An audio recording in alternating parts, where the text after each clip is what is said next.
that you serve humanity and your name forever be glorified. We commit all lecturers and discussants unto you this afternoon. May you inspire in the direction that will foster, in the direction that will encourage secure. Yes, in the life of the people. Father, for what you are doing and what you continue to do, may our nation experience your peace. May your name be glorified in our lives. Keep us therefore in your love, rejoicing in your power. Let today be glorious and profitable, that we may continue to render faithful service to humanity. All this and for every mercy, Jesus' mighty name. Amen. Amen. Thank you, Professor Oladimeji. Please, I would like to implore every one of us to please mute ourselves. If we are not the one speaking, let us please mute ourselves so that we can hear those who are speaking, so that there will be little or no interference. Thank you very much.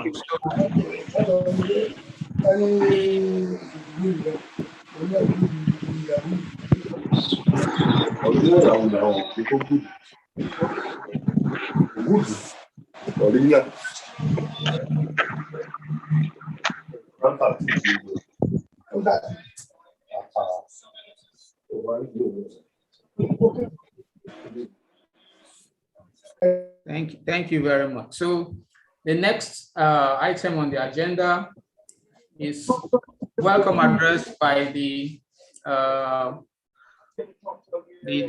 person that we are celebrating with this annual national discourse, in the person of TEJU SONOIKI. But before then, I would like to introduce the speakers for today and make a few remarks before SONOIKI comes in to make his opening remarks. Please, can we mute ourselves, those who are still... Okay, so a little about the person that we are honoring with this public lecture that we have titled the National Discourse.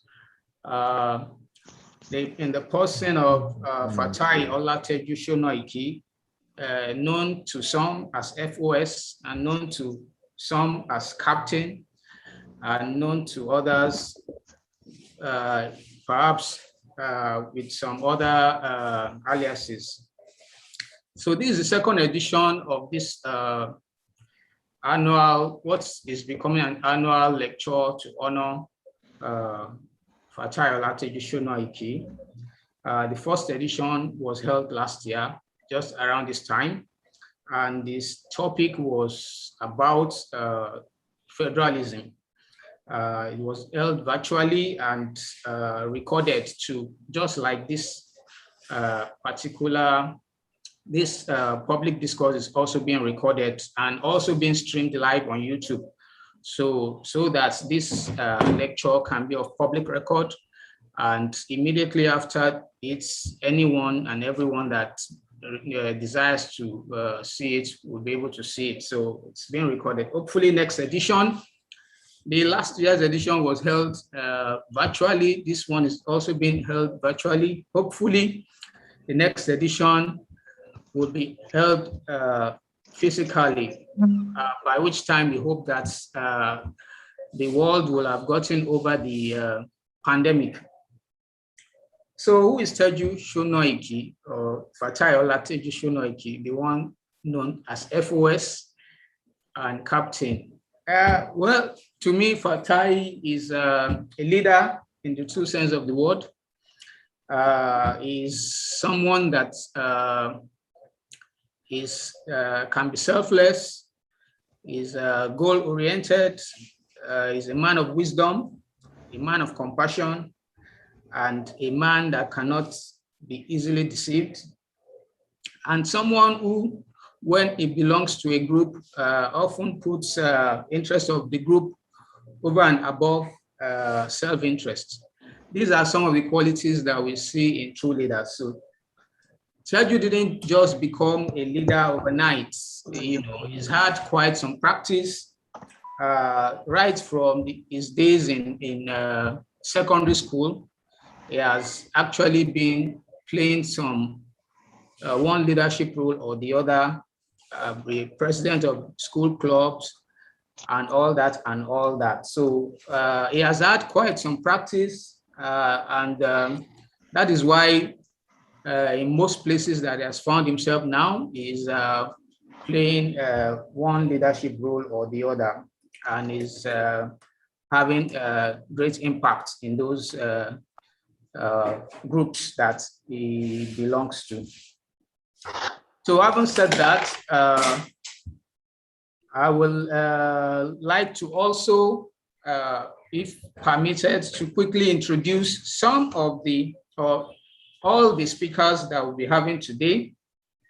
I'm sure we all seen their names in the invites that was sent to everybody. I would like to start with Professor Anthony Kola Olusoya. Professor Anthony Kola Olusoya, can you raise your hand? I think people can see you. Okay, yeah. So raise your hand, please, if you can hear me. Oh, Prof. My virtual hand is off, but the physical one is also up now. Okay, thank you very much. So Professor Anthony Olusoya, Kola Olusoya is had his bachelor's degree at the Lagos State University, and today is a professor and is currently the Deputy Vice Chancellor of Osun State University. You are welcome to this discourse, Prof. Thank you very much. Thank you very much, my brother. Okay. Good afternoon, everyone. Good afternoon. The next person I'll be introducing is Professor Ebon Oduwole. Professor Ebon Oduwole is a professor of African philosophy and bioethics, Olabisi Onabanjo University. She's also the current Vice Chancellor Administration of the same university. Deputy Vice Chancellor. Deputy Vice Chancellor Administration, OU. She holds a PhD, MA, and Bachelor's in Philosophy from the University of Ibadan, and an MSc in Bioethics from Catholic University, Leuven, Belgium. Madam, if I didn't get the pronunciation right, please pardon me. So you're welcome on board, Prof.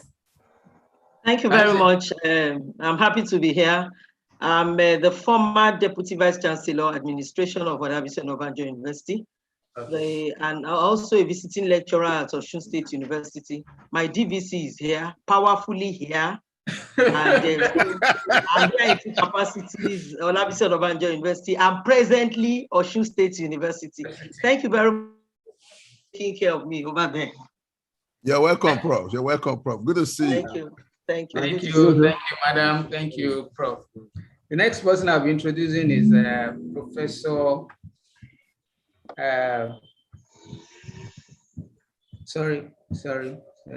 Professor Suraj Mudashiru. Professor Mudashiru is also had his bachelor's degree from the Lagos State University, and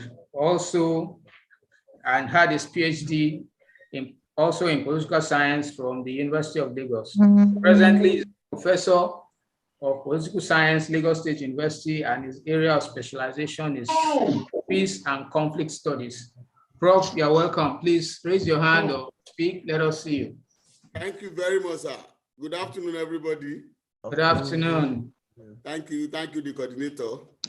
Thank you. And I would also like to introduce the last speaker in the person of Dr. Gbenga Odunton. Dr. Gbenga Odunton holds a PhD in law from the University of Kent, a reader in international commercial law, Kent Law School, University of Kent. He is a socio-legal scholar and critical legal studies academic. And he is a solicitor and barrister of the Supreme Court of Nigeria and a member of Chartered Institute of Arbitrators. Dr. Odunton, please show your hand and let us see you. Thank you very much. I'm happy to be here and I look forward to this. Thank you very much. So now I'll introduce the keynote speaker. The keynote speaker is no other than Mrs. Abiodun. Go and come back and take it. What's that? The keynote speaker is Mrs. Abiodun Ige, former Commissioner of Police, Osun State, and currently Special Advisor on Security Matters to the Osun State Governor. Mrs. Ige attended the University of Ibadan and obtained Bachelor of Arts degree in Linguistics and Classical Studies. Mrs. Ige joined the Nigerian Police Force in 1986, and she served in so many positions before retiring. She was at one point the Police Commissioner, Department of ICT, First Provost Marshal, First Headquarters in Abuja. She has also served in several peacekeeping missions.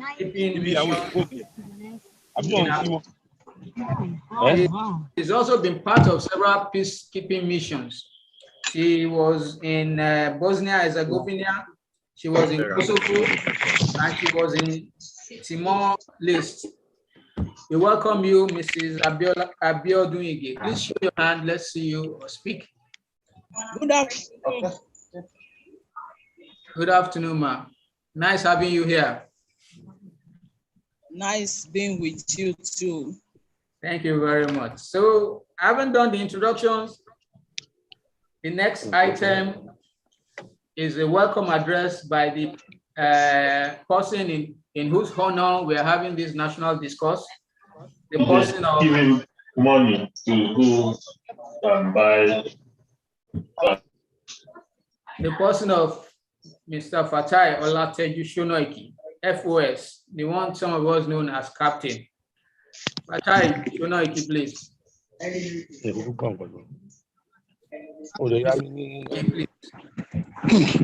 Good afternoon, Mr. Coordinator, distinguished scholars, and more importantly, the audience.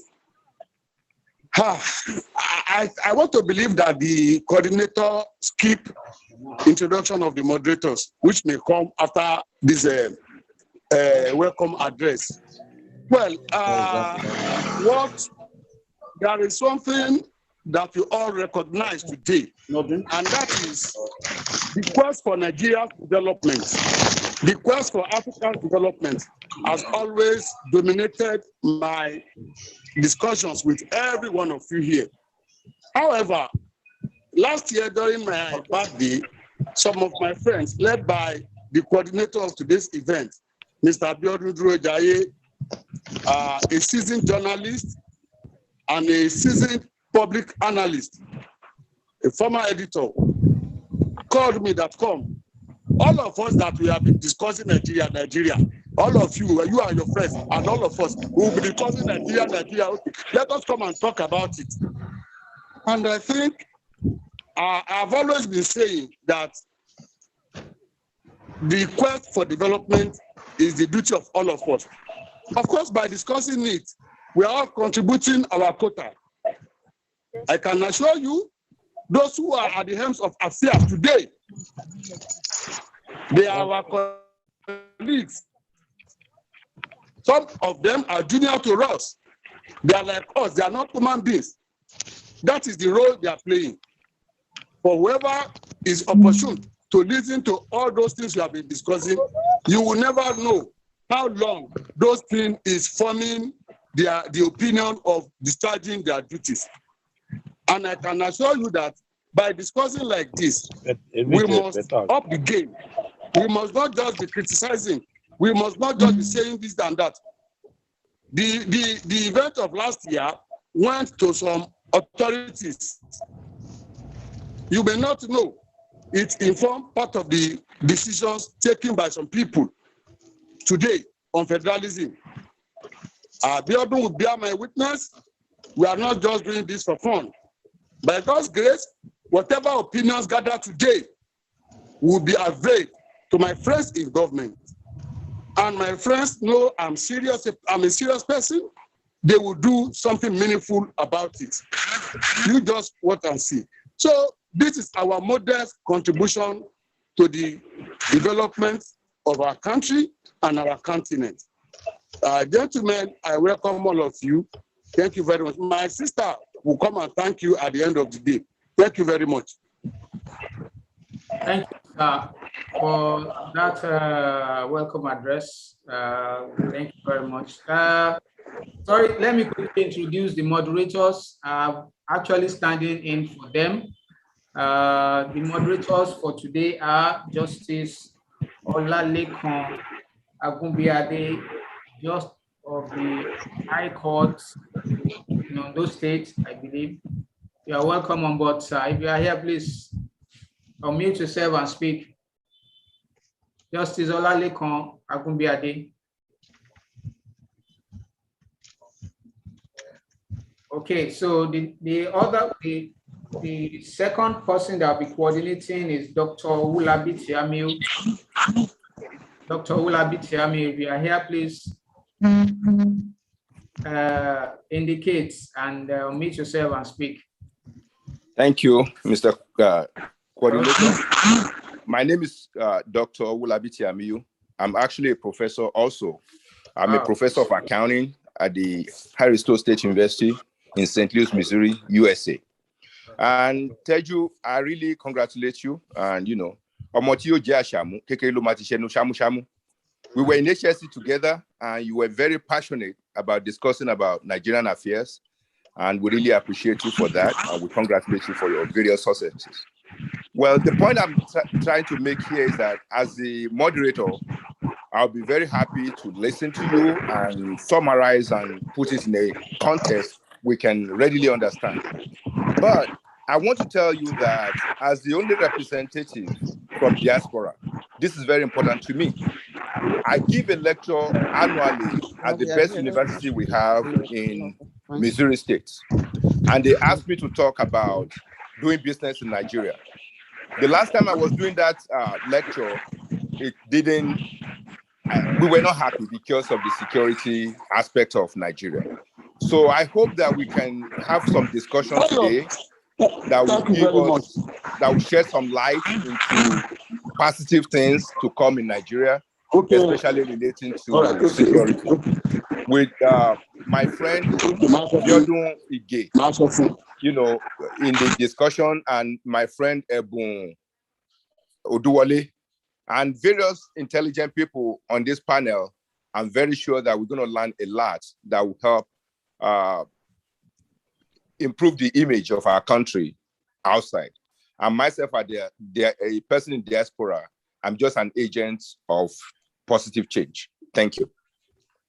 Okay, thank you, Dr. Professor Ulabi Tiamiu. You're actually in charge now. I'll just stand back and be doing the technical stuff. So the next item on the agenda is a goodwill message. And the person to give that is the national president of the Alumni Association that Fatai Olateju SONOIKI belongs to. That's the Lagos State University Alumni Association. The national president, our highly esteemed Presido, retired Major General Cecil Isikaigbe, PhD. Over to you, sir.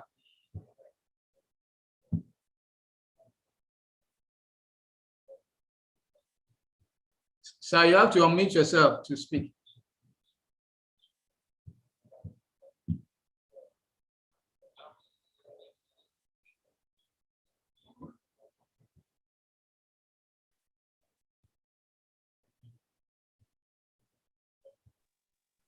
Can you hear me? Yes, we can. Okay. Let me use this opportunity to salute the chairman of this occasion, the key speaker, the presenter, the moderators, and the guest of honor of today. It's my pleasure to be part of this adventure. Fortunately, I may not stay long because I'm in the middle of a wedding reception, but because of the respect for the guest of honor and all of you who have taken out time to honor this gentleman, I just sneak out time to be with you. But I'm happy that it's been recorded and they will be able to have access to the robust deliberation that is going to come out today.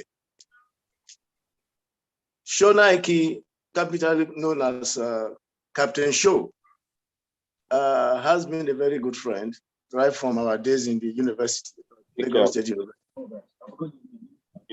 The passion for national development actually can be connected from the passion Captain Show has for a lot of activity that he gets himself involved in.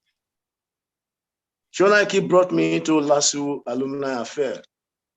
And I can tell you that I have no regret being there because of his support, because of his counsel when the need arises, and because of the passion that he displays when it comes to making things work very well. This is a very, very salutary, courageous adventure. To celebrate a man when he's alive is very, very legendary.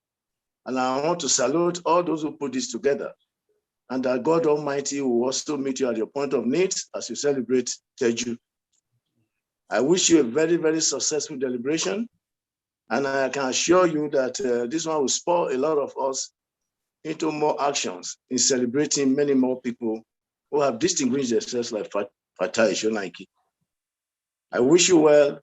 And for my gentleman in diaspora, don't be tired. We'll be calling on you many times to come and put a shine on some of those things we're doing. And for our brothers and sisters in Nigeria here, I say thank you very much for making a day with SONOIKI. God bless you all. Thank you very much, sir. Thank you very much, sir. So,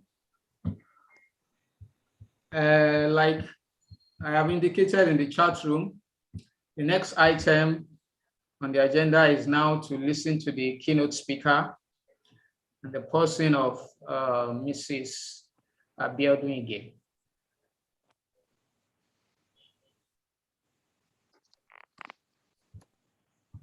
Madam, over to you.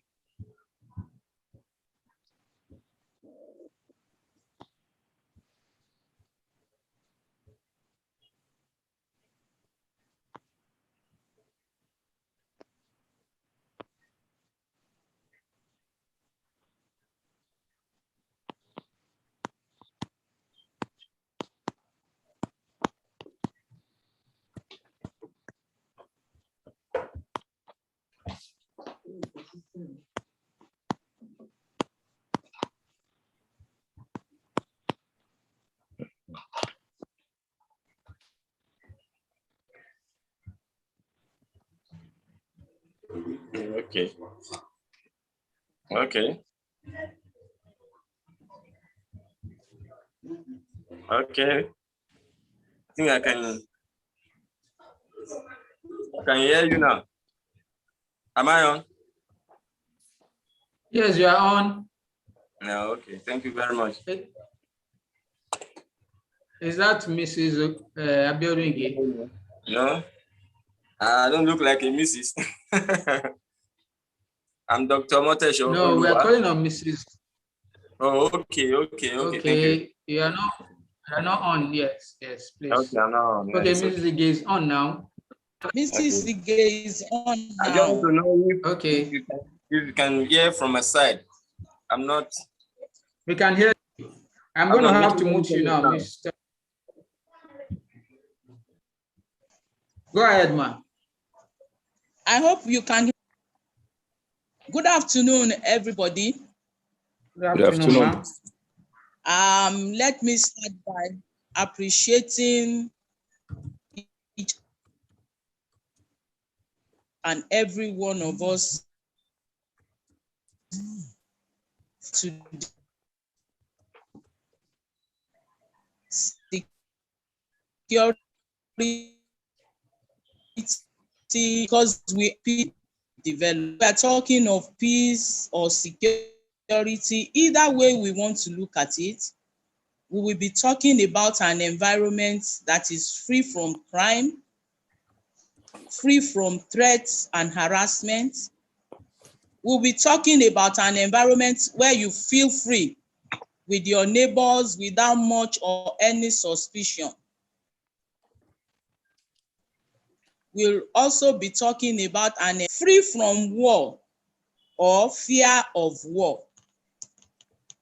Peace, safety, and security is the second in the hierarchy of needs after the physiological need. We are talking about Maslow's hierarchy of needs. In Nigeria, we have the police, the DSS, the Army, the Air Force, the Navy, the Civil Defense, Immigration as security agencies. While the police, the DSS, and the Civil Defense take care of internal security, the Army, the Air Force, the Navy, the Immigration ensure that our territorial integrity is protected. They protect the country from external aggression. But if we look at what is happening currently, all these security agencies are working assiduously together to ensure that Nigeria is safe and secured. Because we are really not having external threats. What we have mostly is internal threats. And the problem of insecurity, I tried to look, and I want to say the problem of insecurity started as police, where we have a group of the divide fighting to rule, while the other group also says we should also. That's why we had the coups, the counter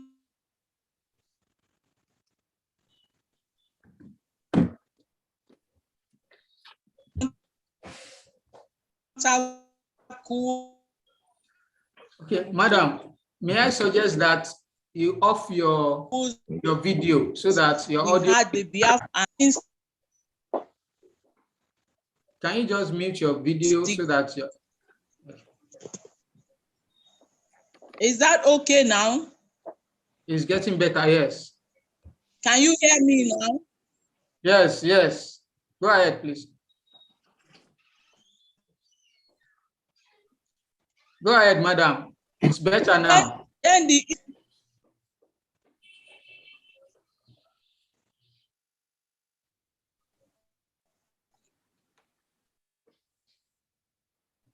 okay. Hello, madam. Okay, go ahead. You do not have that fear of my appointment is terminated or I am going to be sacked. He told me that for 35 years you do your job without any problem. There's no federal character issue where juniors are promoted over the senior by reason of where they come from.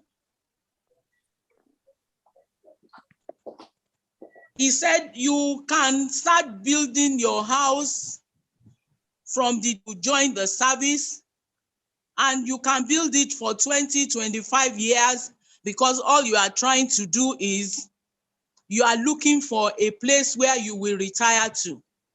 It's not like that now.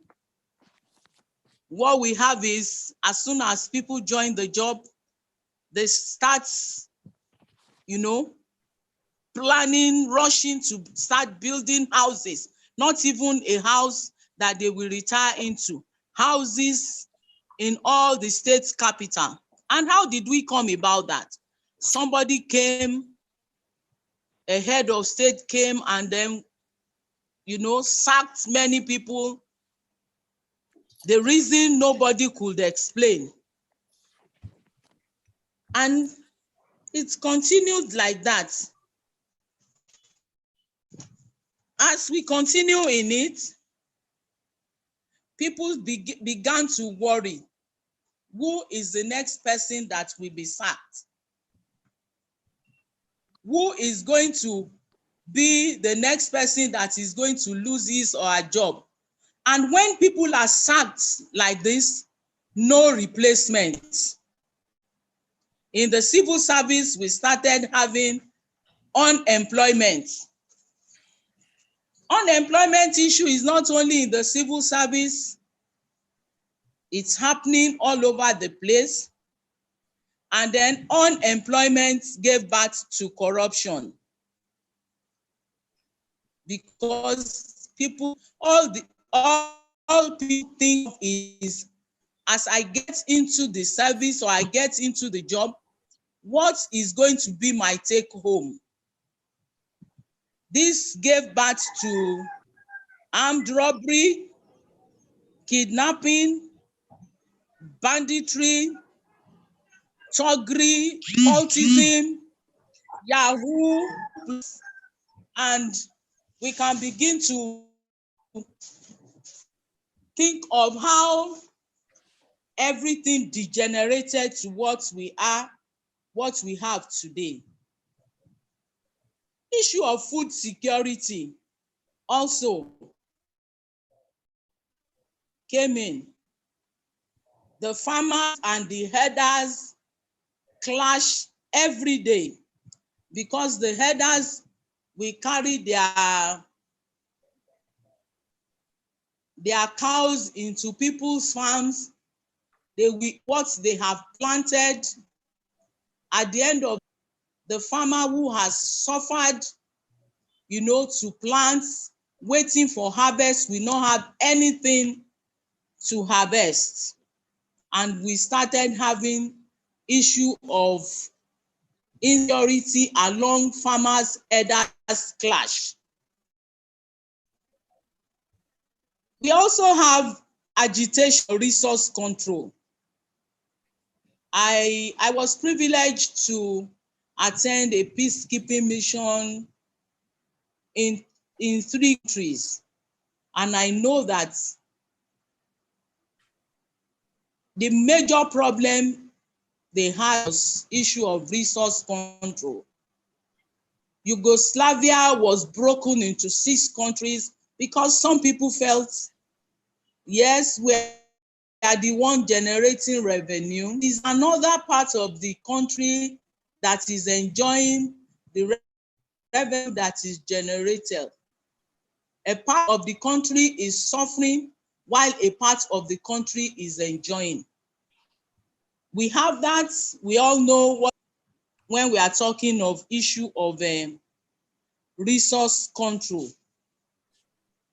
All this put together brought about the issue of insecurity in Nigeria. Some people say if you are educated, it is a problem. And so they are saying we don't want Western education. And I don't know where any country we don't want Western education and they will talk of development. Now, because we don't have, what can we do to foster peace, security, and stability? I want to say, based on experience, that security, peace, security, and stability is not the exclusivity of security agencies alone, but is the business of everybody. And that is why I'm appreciating our efforts coming together to think of what we can do to at least reduce the level in Nigeria. As individuals, we have a lot of role to play. Parents, as parents, we must bring up citizens that are morally upright. Because if we look at the issue of cultism, it's not only at the higher institutions alone that we have cultism. Even at where students from schools will come out and fight themselves. So as parents, we really need to work on our children. We must instill ideas, values, ethics, and morals into the lives of these children. In Nigeria now, I think we have lost all our values. I remember when we were growing in primary school, we used to sing, "Kí ni wọ́n fò lè ṣe láyé tí mo wá? Kí ni wọ́n fò lè ṣe láyé tí mo wá?" But now, we don't sing like that. We just go, I don't even think whether they have what we do in the morning. We'll go to the assembly. We were taught so many things. I don't think it happens anymore. Even the teachers don't have the time to teach the students. As citizens, we must provide actionable and timely information to our law enforcement agents to enable them perform their duties of maintenance of law and order effectively and efficiently. There's what we now say, if you see something, you must say something. This will enable the security agencies to be proactive. It is not when something happens that we begin to run helter-skelter. We must able to curb insecurity. We must able to prevent crime before they occur. And the law enforcement officer too should see himself as serving the people. And they are to serve with integrity. They must respect the rights of the citizens so that they can relate with them freely, so that we can avoid the NSAS saga. We all know what happened last year when everybody came out against the security agencies, especially the police. A lot of damage, a lot of killings. These law enforcement officers should make themselves available to the people. They should be friends of the citizens so that they will have enabling environment to maintain. Cristiano Ronaldo and the rest of the followers and watchers are actually, expected. It's going, according to plan. But Sorry. I muted.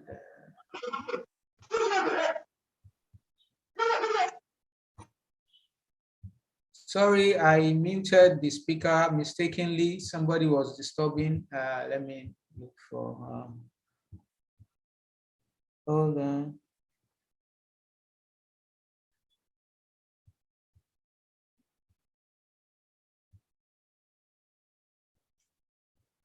Madam, if you can hear me, please unmute yourself. I mistakenly muted you.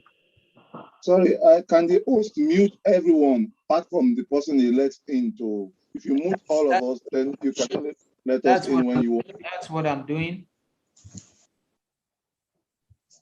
I said Section 14, subsection 2 of the 1999 Constitution of the Federal Republic of Nigeria as amended provides that the security and welfare of the people shall be the primary purpose of government. Infrastructural development.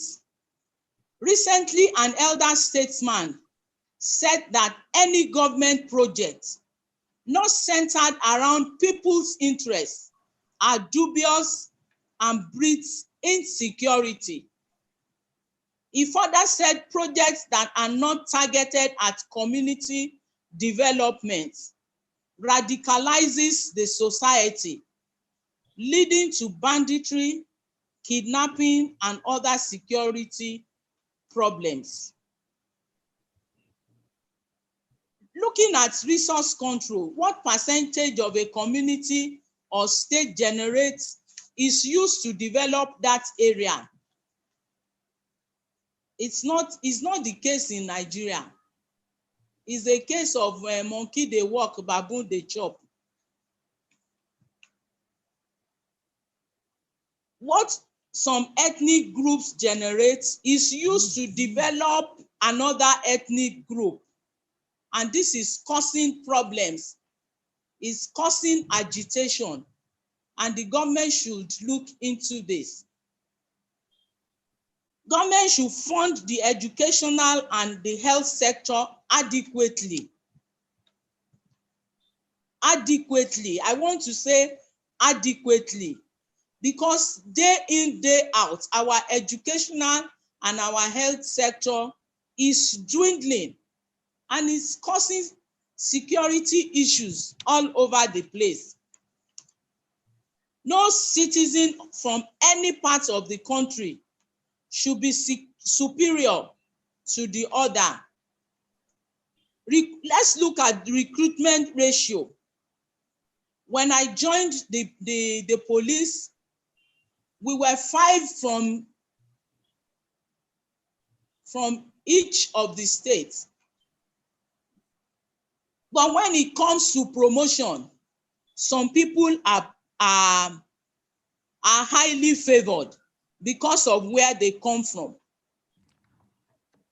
You will remain in one rank, while some people will have 3 ranks or 4 ranks, will be promoted 3 ranks, 4 ranks before you are considered to be promoted to another rank because of where you come from. I don't know whether to say fortunately or unfortunately, the police does not belong to any labor union. So nobody can protest. But where people work in a place where they can protest, you see people protesting all over the place. And most times these protests are hijacked by thugs, are hijacked by hoodlums. Eventually, innocent people are killed. There is need to do something about this. Admission to schools too should be on merit, not based on where you come from. We will all sit for an exam and we struggle to have 90%, and somebody will have 10%.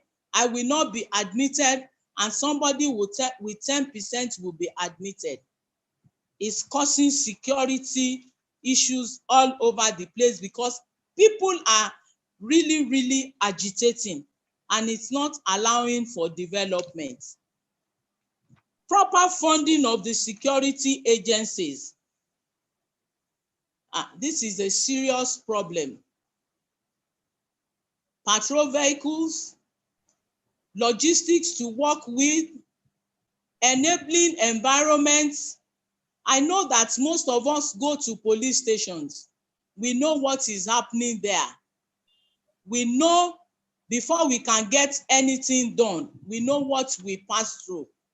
It's part of our problems, and the government should do something about it if we want to talk about peace, security, and stability. Government must also provide a platform that will educate the public on security issues. which will increase their awareness of possible threats and what they can do so that they will not be overwhelmed by fear and anxiety.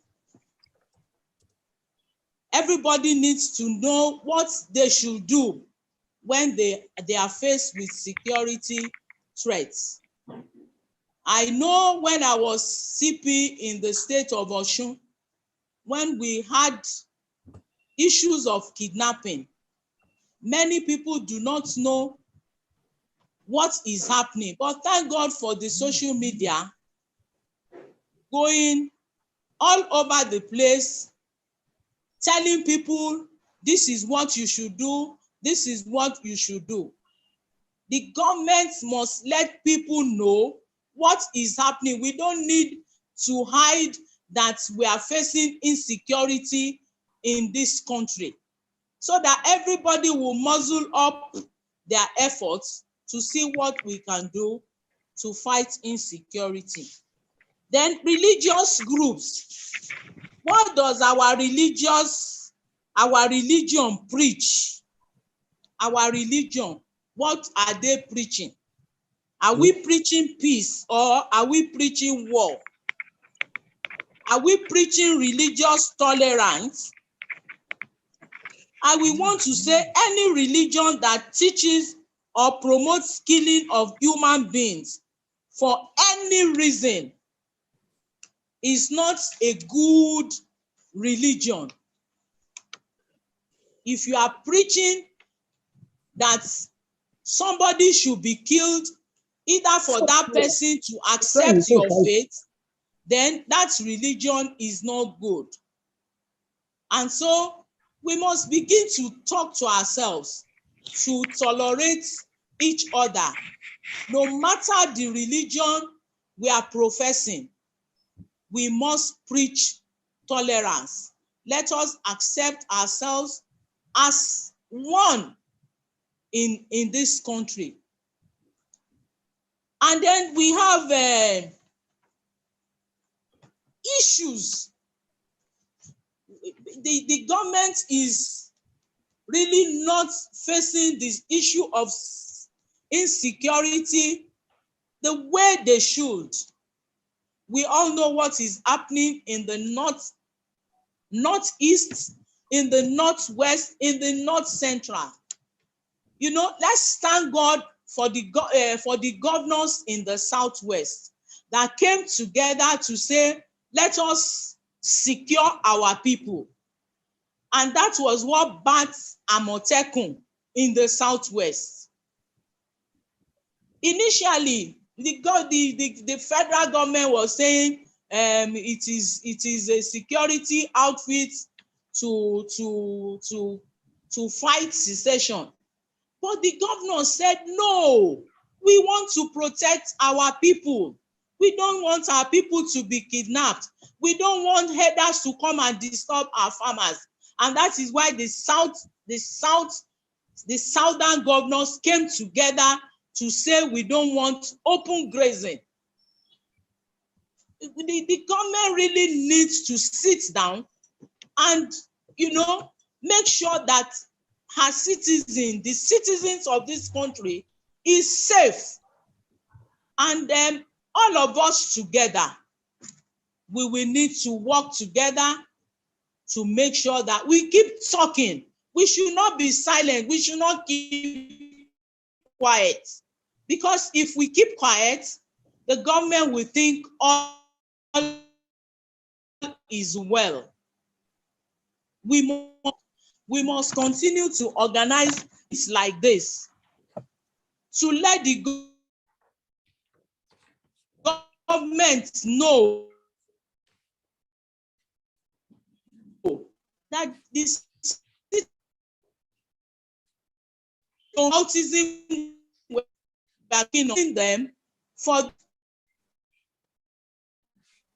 We really need to come against those too, need to help out.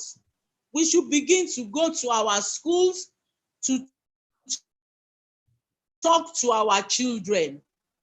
It's not going to kill. that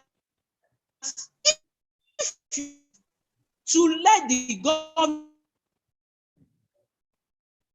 to help us. I have said, because if we have with our question, so that together and do to have peace, we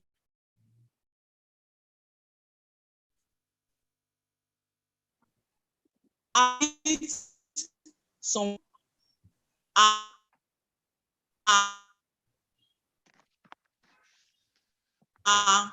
think how people who are facing it. Madam, you are breaking. Your connection is breaking. Saying all the security to go.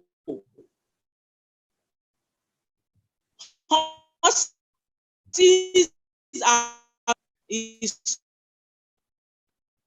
of them to get our nation.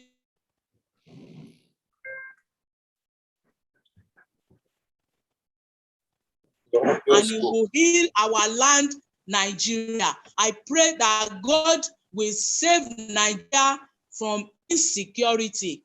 There will be peace, there will be security where all of us can go to our beds and sleep with our two closed. God save and God help Nigeria. Thank you. Thank you very much, Madam, for that. Thank you so much. Brilliant presentation. Okay. Yeah. As the moderator, I really want to congratulate my friend Olu Ige. I'm very sorry. I almost called your maiden name. No problem. You know, she showed a lot of knowledge for us. She defined security.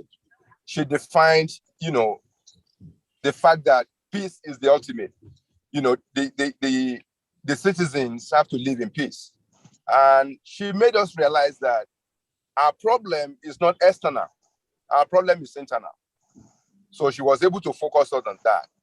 And she also made us realize that most of this internal problem is coming from power struggle within the country.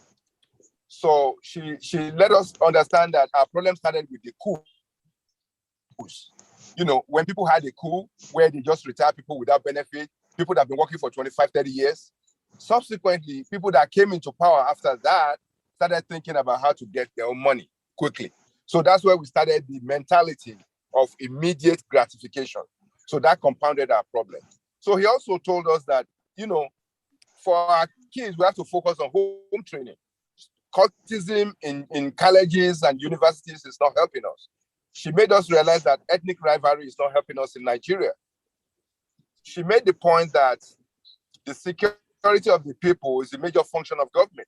And we have to find a way to make sure infrastructure doesn't lead to threats and violence by being fair in putting infrastructures.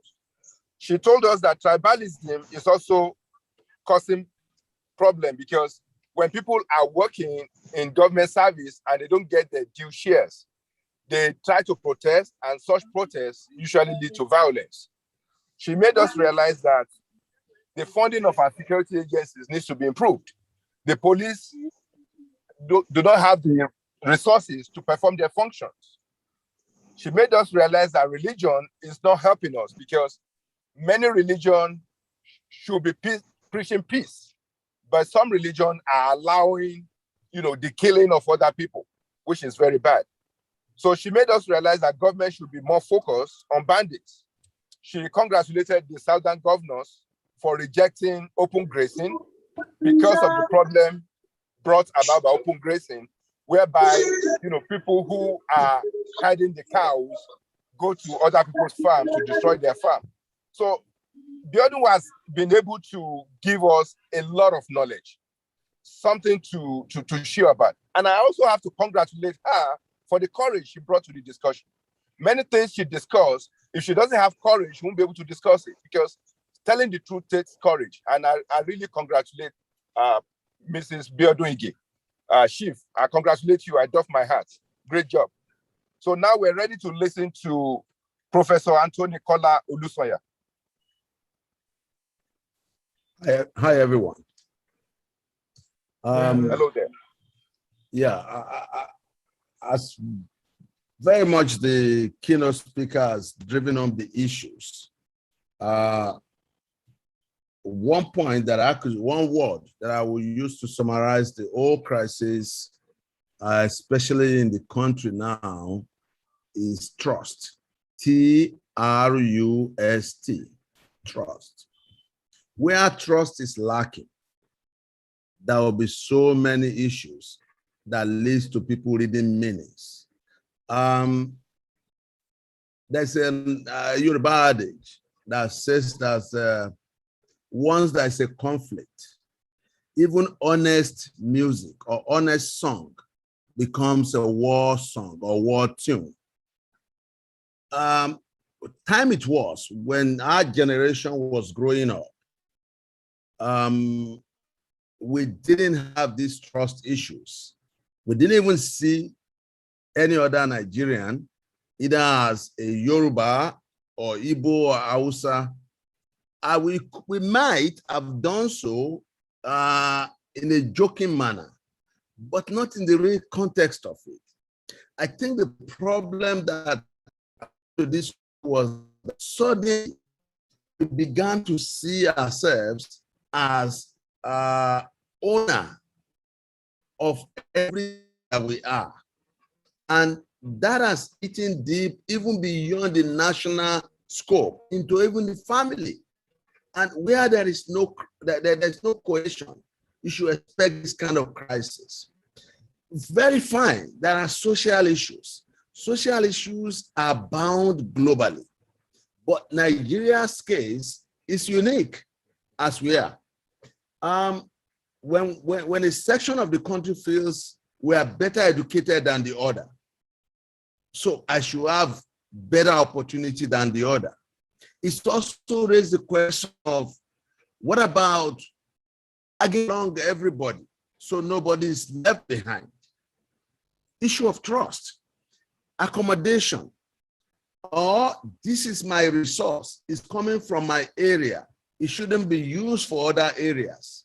This is also about issues of resource. You know, there was a point when our national anthem was like, though tribe and tongues may differ in brotherhood or sisterhood, as the case may be now, we stand. It means that at the inception of this country, Nigeria, it was agreed and understood that we are not one group, we are not one individual, we are not one tribe, but that there are so many tribes and there are so many tongues, and there is bound to be differences in the way we view issues, but we must always stand as one. I'm not going to dwell on those things that we know. What led to the issue of coups? What led to coups is simply ambition. Ambition within the military class. Nothing more. It is never about the country. This point we must get very clear and put to rest. Read every coup speech after the order, up to the 1990 failed coup of Gideon Oka. It is about, we have come with a better message. And when you look at it, it is about intra-class crisis within the military. Now, when you come to the civilian territory, you see again, intra-party, not intra-party, within party conflicts, leading to all kinds of crises that now got spread or exported into the society, to the point that our politically exposed individuals will now begin to put their ideas above that of the society, using that platform to tell us that, look, no, don't listen to them. Somebody from the north is better. My secondary school platform, I was reading a very old senior this morning. referring to graduates of secondary school from another section of Nigeria as low life. How do you do that in a country? It is that such attitude can never build trust, can never build development. I'm not going to talk about, okay, we left some people behind. This is obvious. Every society in the world have their people they've left behind. Our problem is about, okay, this must be our territory. We have contractors who are big men today in Nigeria, who have founded big universities in Nigeria without taking a loan from the bank because they took multi-billion naira project contracts from the federal government, which they refused to implement or carry out. And today, nobody's asking questions. If you ask them questions, they will tell you, oh, it's because I'm from this particular tribe or from this particular region of the country. That's why I'm being victimized. We need to develop trust. Trust is about the issue. Even when some people are talking about, oh, indigenous nations, and I ask, as we are in Nigeria today, by birth, or let's say because of where my father came from, I'm from Ogun State. But I've never lived in Ogun State. Can I go into Ogun State today and ask questions? They will ask me, where have you been? And even where I've lived or where I'm working now, they would also ask me, where are you from? Yet, where I was born, where I live, where I work, or where my parents are all within Yoruba enclave. Why is that? Patriarchal sensitiveness, patrimonialness, that people begin to feel that, oh, this is ours. Let's hold this closely. It's like a kid saying, look, this is my toy. Don't touch it. My daddy is not your daddy. Don't say my daddy is our daddy. You know, those kind of things. We just need to get up and tell ourselves, the real issue is trust. When we can build trust, then you can begin to talk about having stability, having a peaceful environment, having a stable society.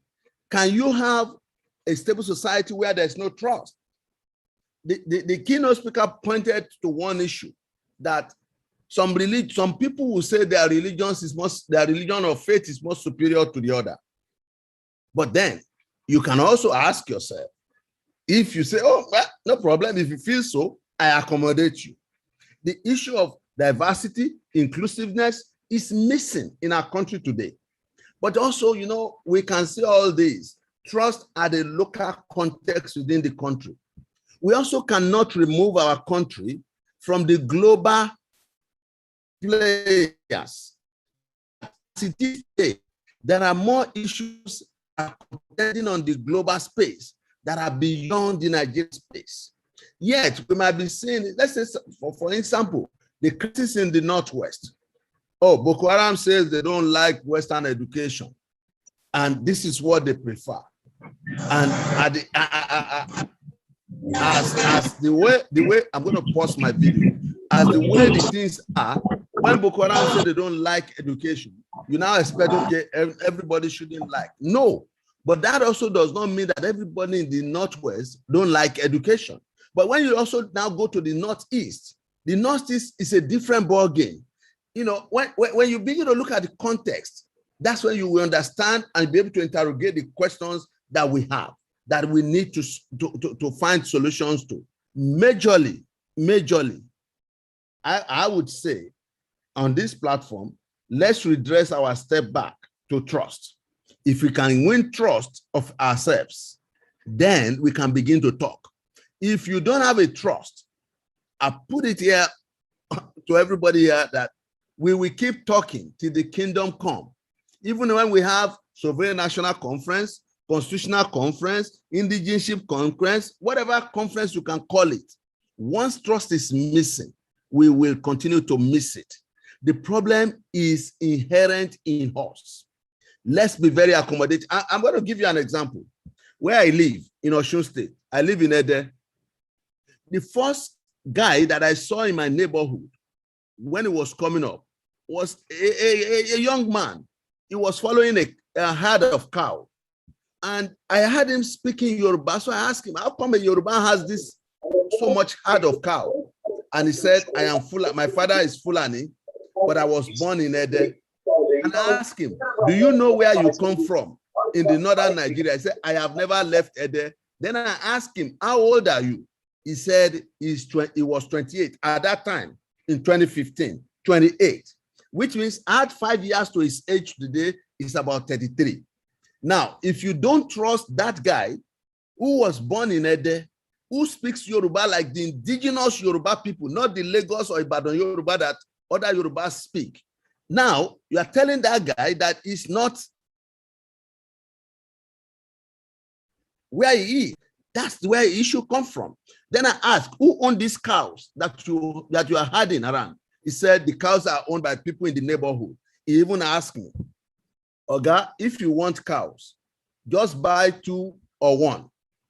At that time, he said every year your cow herd will be growing. Today, when they move the herd around my area, I can count almost 200.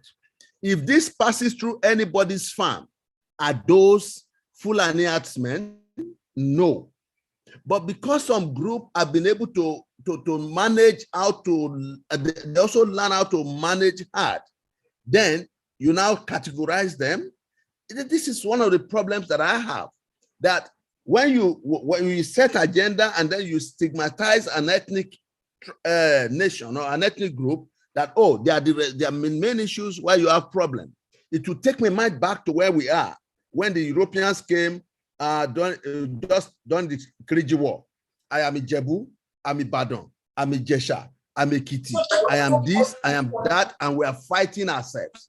Let us get together and say, look, if peace and stability, if national cohesion, if avoidance of conflict is our goal, how do we arrive at that?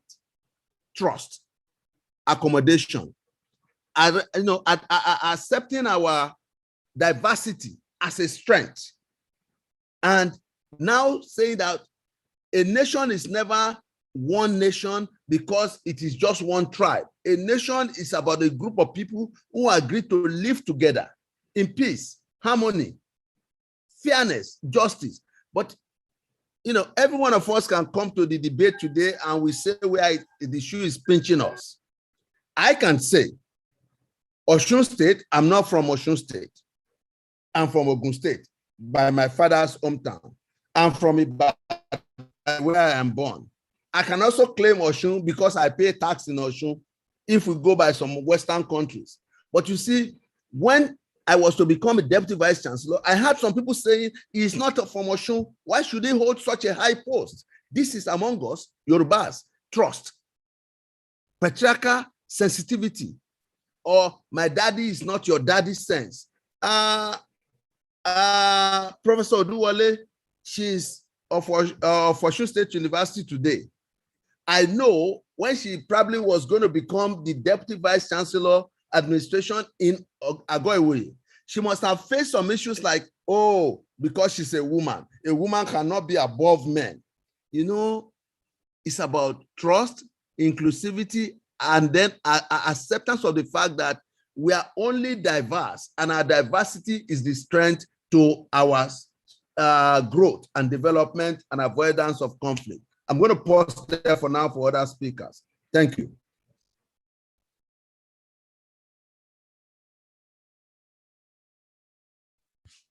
Thank you very much. Before the moderator takes over, I just want to make an announcement that after the speakers make their presentations, there will be an opportunity for questions and comments, maybe 1 minute each, and then the questions will be answered by the speakers. Moderator, over to you, please.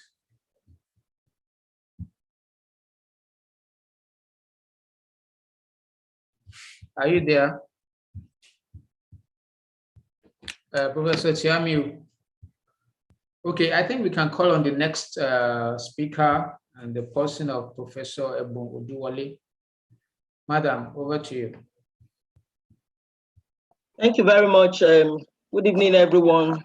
I want to congratulate my friend TEJU SONOIKI on his 60th birthday, and for putting this together with his group of friends, with all of us who are his group of friends. These are the kind of things that we should be putting together, that in our own little ways, we make Nigeria to move forward. I also want to appreciate the fact that the keynote speaker is my childhood friend, and I'm also involved. In other words, I'm happy that you have taken the gender issue as a very serious one, mainstreaming, ensuring that the women are appreciated, they are involved when things about governance, when issues pertaining to Nigeria that can bring development to Nigeria are considered.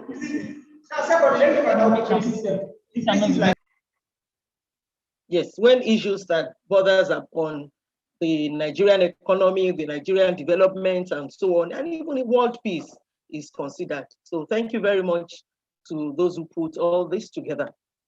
We are looking at fostering peace and security and stability in a multi-ethnic polity.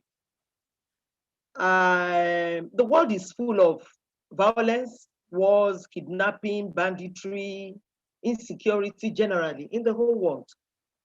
And when we talk about insecurity, it's not something that is new to human beings. And recently, with the experience of COVID-19, it's even getting worse and worse. But we thank God that we are getting over the pandemic gradually. At least it's not as it used to be in the beginning, where we didn't even understand what was going on or where we were going. So we want to look at fostering peace and security and stability in a multi-ethnic polity. There is insecurity generally in the world, but we are concentrating on a multi-ethnic polity, a multi-ethnic society. I was in a country where that was my first time of realizing that it's possible to be in a country where people are not divided as to their ethnicity. I was in that country and they speak Spanish, they speak Dutch, and there was no ethnicity. I was even trying to ask them, how many ethnic groups do you have? And nobody could answer that. They came in by their origin and their language was that. Few of them speak English. In fact, we had to get an interpreter to be able to move along and communicate. And if we look at Nigeria, is a multi-ethnic polity, is a multi-ethnic society. And the multi-ethnic is what is crucial here.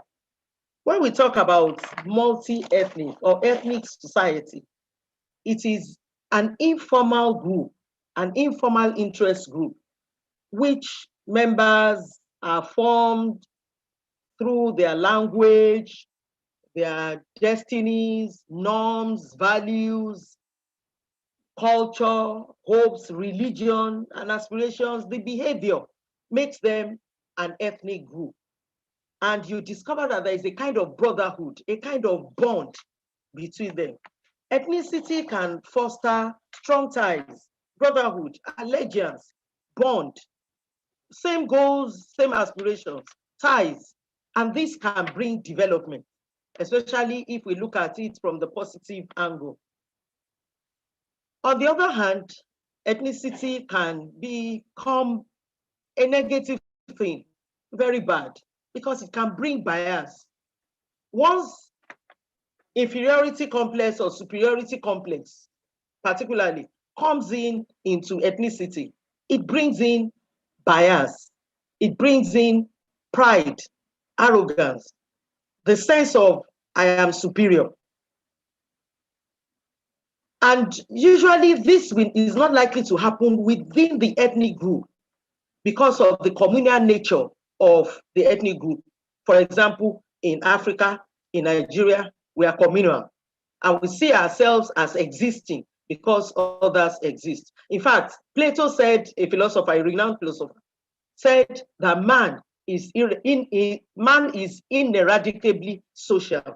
So because we are ineradicably social, we cannot but live in a community. That sense of community helps ethnicity to grow.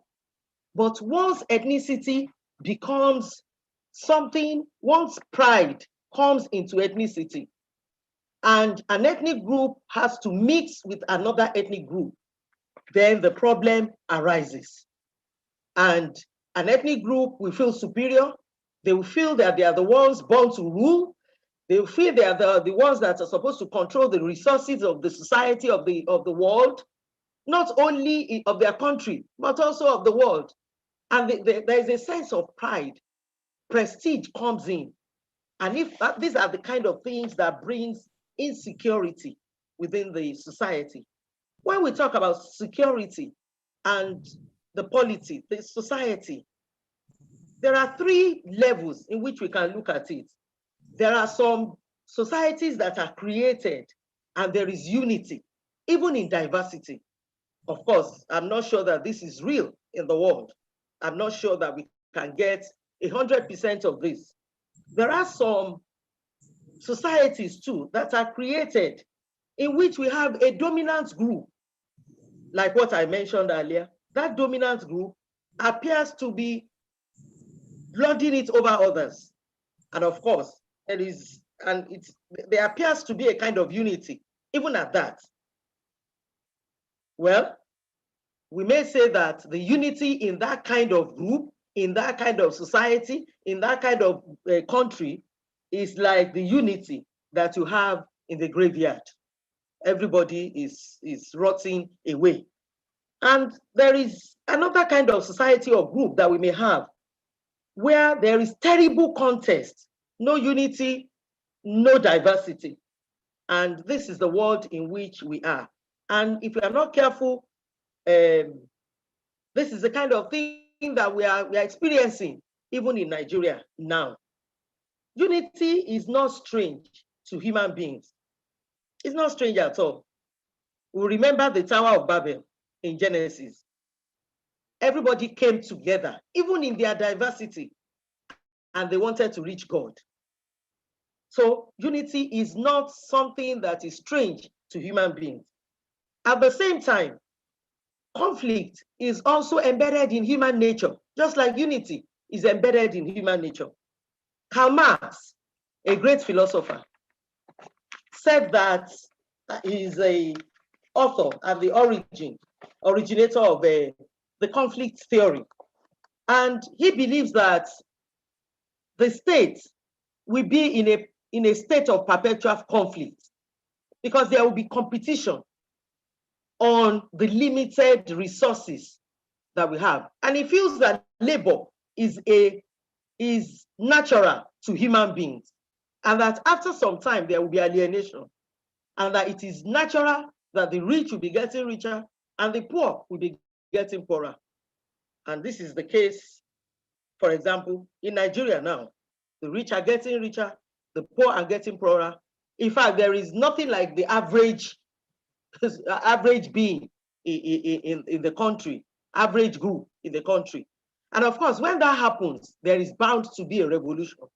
There will be class conflict, and because of self-interest, and the conflict will bring social change. So according to Karl Marx, his followers, the conflict theory, there is bound to be conflict. And because man is ineradicably social, man is communal in nature, we want to be together. And like I said, once our togetherness is just for a particular group, for a particular ethnic group, oppression comes in, power comes in, status comes in, intolerance comes in, superiority complex comes in, and others are seen as being inferior. And of course, this is not a good thing for human beings. It's not a good thing for the society. There are laws, regulations within the society that will put in place so that the society will move smoothly. It's supposed to help the society. So how do we foster peace and security amidst multi-ethnicity? The first one is tolerance. What is tolerance? Accepting that other people have their own views, their own ideas in the area of religion, in the area of principles, in all areas of life. Accepting it. We have to accept it. Once we accept it, then we now have to know how to accommodate that idea. Even within a family, one of the children may want to be a medical doctor, the other may want to be a lawyer, and the other may want to be an educationist. But the most important thing is to respect each other, accept what our views and ideas are, and tolerate each other. So we should do away with intolerance. 2, institutional organizations. We should have institutional organizations to flaunt peace, diversity, and tolerance. In other words, we should have peace campaign. This is not restricted. I didn't want to say government, but it is actually the duty of government. But what we are even doing today is more than what government can do. So it is not about government, it is about institutions, organizations, NGOs, floating peace campaign, flaunting and floating peace, diversity, and tolerance. It is also about patriotism and nation building. I mean, let us imbibe even into our children, right from childhood. As the guest speaker said, the lead speaker said, let's imbibe into them, into the schools, the spirit of oneness, nation building, and what a true Nigerian citizen is, bringing everybody together. And of course, religion is one of those areas in which we have a lot of insecurity. And it's so funny that the African traditional religion tolerated every other religion. Now we do not want to tolerate African traditional religion. I'm a Christian to the core. But we need to tolerate each other. There is hardly any religion that does not preach peace. Christianity says, as long as it lies within you, be at peace with all men. It's not for the sake of God. It's not for the sake of Jesus. It's not for the sake of the Jewish religion, but for the sake of humanity. It's for us, so that humanity will not go into extinction. So, as African traditional religion tolerated all of us, we should also tolerate each other. Islam preaches peace, but where is the peace? Christianity preaches peace. Where is the peace? When ATR came in, when Christianity and Islam came in, ATR opened their arms to tolerate us. So religion should tolerate peace, should preach peace. Our religious leaders should preach peace. Then there should be fair representation of our people. Democracy, the government of the people, by the people. We have different types: liberal democracy, direct democracy, indirect democracy. But the most important thing is we should have a fair representation. There is no ethnic group that is far above any other ethnic group. Our God, the Creator, is no respecter of persons, and we should flaunt this. Then, sharing of national resources should also be very, very fair to all, especially those living with disabilities. In fact, in our society today, I'm not sure I can say, I don't know, maybe I don't want to go into statistics by saying that we hardly have a space, a place for those living with disabilities. Even in our discussions, we don't have a place for them. This is part of what we should do. In fact, when we don't have a place for another ethnic group, how much more are we going to have a place for other people living with disabilities? In our geographical placement, in our development, in buildings, in building institutions, even in physical buildings, are we tolerant of those living with disabilities? These are some of the things that can breed insecurity within our society. Also, we need to have a reliable socio-political economic system within the society. Laws and regulations that we have should foster peace. A lot of what we are saying is on government. A lot of what I have listed is on government. Our government should be sincere to the populace. A sense of sincerity. If you have a family and the head of the family is not sincere, if the mother is not sincere, there is no way we can preach tolerance. There is no way we can preach peace campaign.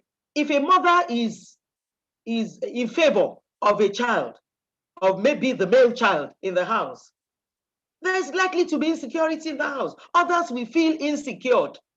Others will, there is nothing that the mother will say. Once they sense that the mother is for the male child because he's the only male child in that family,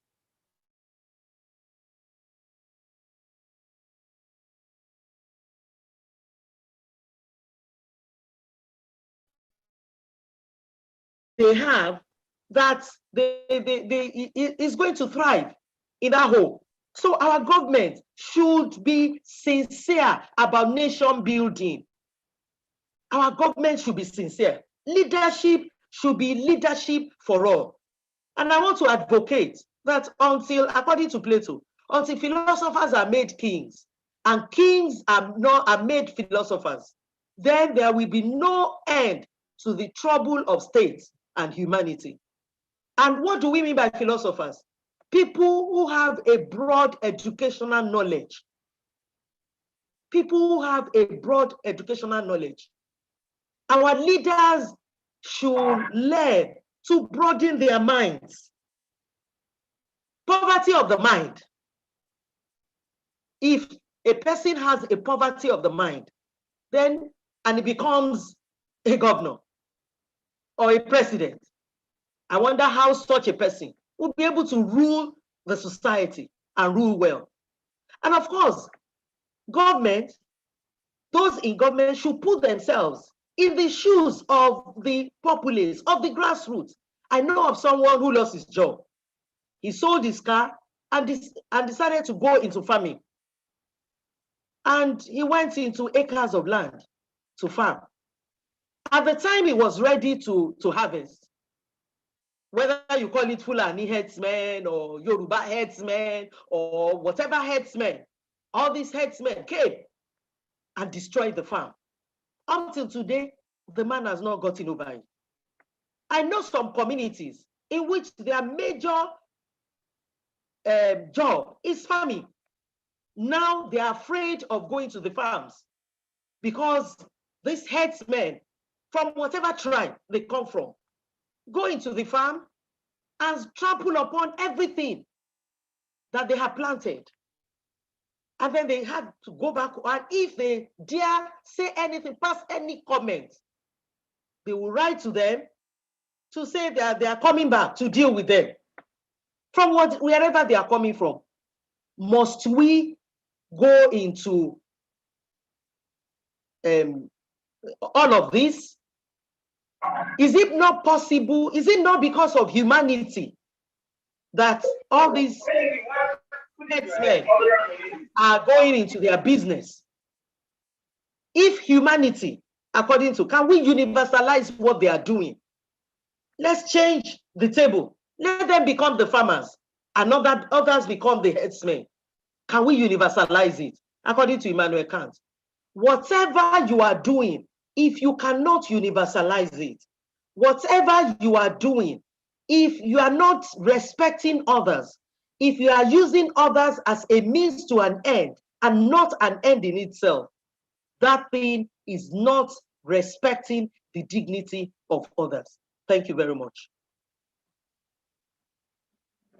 Wow, thank you so much for that very brilliant presentation. Thank you, Professor Ebumuduwole. Thank you, Prof. Yes. Let me crave your indulgence here to summarize the two speakers we have just now. Firstly, I'd like to remind us about the contribution by Professor Anthony Kola Olusoya, and he focused on trust. He said we have to trust one another, we have to curb our ambitions, overambitious people cause trouble. And then we have to have mutual respect for one another. Then he was followed by Professor Oduwole, my very good friend and classmate. She went to a very long extent to let us realize that some of these things are intertwined. She made us realize that the multi-ethnic nature of our society has to be properly managed for us to have peace. She made us realize that superiority complex by another group over others will not lead to peace, a long-lasting peace. She made us realize that some group believe that they should be dominant, and that is not sitting well with the other groups. She mentioned the quotation by philosopher Plato that says that human beings are naturally very social. So socialization is in our DNA. So we want to socialize. We just have to manage each other very properly. He mentioned that there's a situation where the rich are getting richer, and ultimately it will lead to conflict. He mentioned that we can solve some of the problem by tolerance. She encouraged us to be tolerant of one another, to find ways to promote diversity and peace. There should be peace campaign organization. Some organizations should be encouraging people, in a way to have peace. Every religion should be tolerant, like African traditional religion. She mentioned that, in Christianity, you're supposed to live peaceful with other humans around you. And I know that Islam is a religion of peace. Unfortunately, people use their greed to make the religion what it is not. Islam never encouraged anybody to kill anybody. I have a knowledge of that, as a born and raised Muslim myself. Unfortunately, people use their political ambition, their love for money to manipulate illiterates in the religion to start killing people, which is unfortunate. So people fighting in the name of religion are actually deceiving people. Most of these people even fighting for this religion and encouraging fighting this religion, they can't even pray. They don't know how to say, they don't know how to say prayer in Islam. That's the unfortunate thing about that religion. But we have to realize that we have to call it out, that these people are hypocrites. They don't know anything about the religion they're talking about. They're just using that religion to kill people, to gain, resources and influence. So she mentioned that every religion should be tolerant. Also, she mentioned about the revenue sharing. The revenue sharing should be fair to others. She even mentioned the case of disabled people in Nigeria. What are we doing to help disabled people? The disabled people are left without being at the table. The government is not caring for them. Even our buildings, even government buildings, are not providing for accessibility by handicapped people. So handicapped people cannot access our buildings. So it's like we're rejecting the handicaps in Nigeria, and somebody has to look out for them. So I thank you, Dr. Oduwole, for bringing that to our attention. She also mentioned about fair representation in government. Government should be sincere. A government that is deceptive is not solving the problem, it's compounding the problem. So we have very good contribution from Professor Anthony Kola Olusoya talking about trust and control of ambition, mutual respect. And we have great contribution also from Professor Oduwole, who took us through the gamut of the problems and tried to give us some solution to the problem. Now we still have two people to talk. And if possible, let's try to make it as brief as possible. Next person should be Professor Suraj Mudashiru.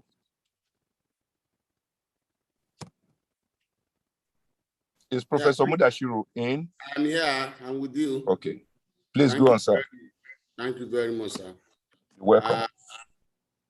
Let me see if... Oh, there is no opportunity to share screen here. You have some slides to share? Yes, I want to share my slides. Okay, I'm making that available now. I'm going to... So please, let's make it 5 to 10 minutes, sir. Okay, I'll try and do that. So you can share now. Okay, sir.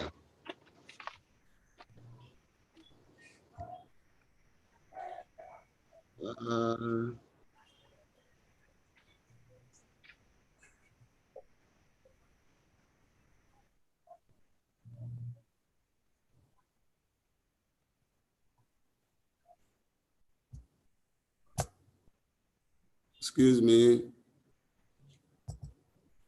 I'm trying to bring my shares and my screen out. Okay. Okay, we can see. We see your Gmail now. You can see your Gmail now, yeah. So if you have a slide, probably you need to bring up your message and then click on the slide.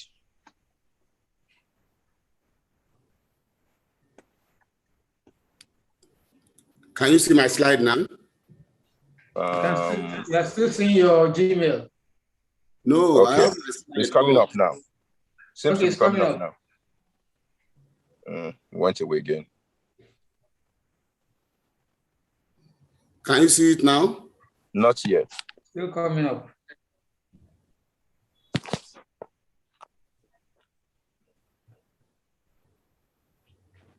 See the slide that's SONOIKI birthday is still in the message. So you have to bring out that message. You have to click on that message. It's on with me here. Let's give it a little time. It will come up.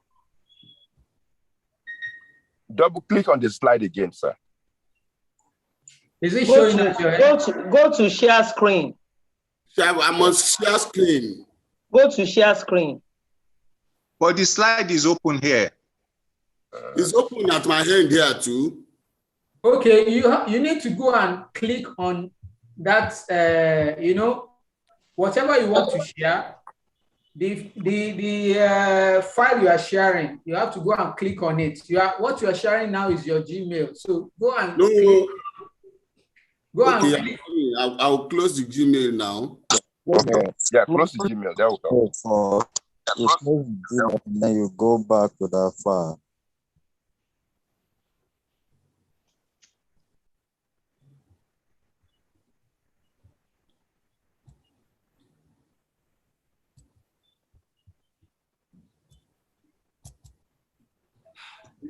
Can you see my screen now? There you go. We got it. Yes, we can. Okay. Good evening, everybody, once again. Yeah. Good evening. Yeah. I will just go quickly into my slides, and I will start by saying that fostering peace, security, and stability in a multi-ethnic polity is a very complex issue that we need to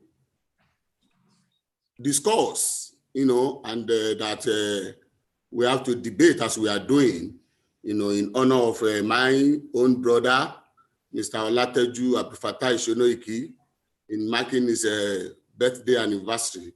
I want to use this opportunity once again to say happy birthday to my brother, my mentor, and my soulmate in the family. I am joining every other person here to say happy birthday to you, and long life and prosperity in good health and sound mind. Amen. I want to say that multi-ethnic polity or polities is found virtually in every part of the world, and each of these polities has its own challenges. There is hardly any society in the world today not multi-ethnic. We can only find a handful, a pocket of society that are not multi-ethnic in nature. And this is because societies that were naturally homogeneous are now becoming heterogeneous due to immigrations of different kinds of people. So we have people moving from their original home to different parts of the world, making the society to become heterogeneous. And as such, they are being absorbed and tolerated, and making the society to become diverse, in different kinds of the world, sense of the world. So you see most societies that are today multi-ethnic in nature are diverse because of inclusion of migrants into the society. For instance, European societies were initially homogeneous, but had to accommodate migrants. Hence, the problem of diversity setting into their environment. So if we agree that most societies in the world today are heterogeneous in nature and multi-ethnic, then the issue of peace and security should be one major challenge that each and every of this society, is confronted with. Therefore, how then do we define peace and security? For us in the social sciences, it is important we conceptualize our terms for better understanding of the issue at hand. So therefore, I am going to look at the word peace as not simply the absence of war, conflict, or violence in an environment, but a state of mind or condition that guarantees the development of individual, society, or nation. Also, it is the existence of justice and equality that guarantees provisions of life, provisions of life are met. It includes the eradication of violence, oppression, greed, and environmental destruction by the positive intervention of conflict. What we are saying here in essence is that when we talk of peace, we are not just talking of empty land that allows trees to grow and structures to be found on the land. But the important thing in terms of peace is the individuals that are found in any environment, their ability to coexist, to coexist in harmony and characterized by the existence of healthy relationship. That is what we mean by peace. Any peaceful environment that does not guarantee the development of individuals cannot be so called as being peaceful. So security, on the other hand, means a secure condition of feeling free from fear. It also means the safety of an individual, an institution, a region, a nation, or the world. So in its most basic sense, security implies freedom from extremely dangerous threats. It also relates to threats that endangers core values like human rights. So when we now combine the two together, we have peace and security. And that is a condition where individuals, institutions, regions, nations, and the world move ahead without any threat. In this condition, regions or nations are generally more stable domestically, likely to be democratically governed, and respectful to human rights. So the condition of a region or a nation, either homogeneity or heterogeneity, does not take away the challenges in such environment. So what we are saying in essence is that either we're talking of a uni-ethnic society or multi-ethnic society, there is bound to be challenges that these societies face. So we see situation of conflict in different forms and shapes in different societies. And that is why the sociologists will tell us that conflict is a means of social change, and that conflict has been part of human existence right from the word go. So there is no how we want to look at our existence in our society or wherever we find ourselves that will not talk about conflict. Conflict does not necessarily mean it has to be negative. Conflict in most cases can be positive as it leads to social change in different environments. So when we have a multi-ethnic environment, what are the challenges that a multi-ethnic society environment faces? The first one is inclusivity and diversity. Yes, it is taken that a multi-ethnic polity will have problem of inclusivity and diversity. Why? Because people of different orientations are found in a multi-ethnic environment. And the problem that is always prevalent is the problem of how to tolerate people of other origins, people that you were not used to, that all of a sudden you just found yourself having to mix with them, having to relate with them, and having to live with them.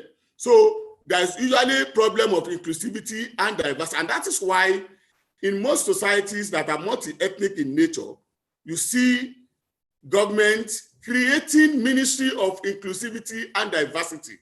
And that ministry has no other responsibility than to ensure that issues of inclusivity and diversity are treated with every sensitivity it deserves. So you see situations where people are taught to tolerate one another, and any issue that can lead to fragmentation, lead to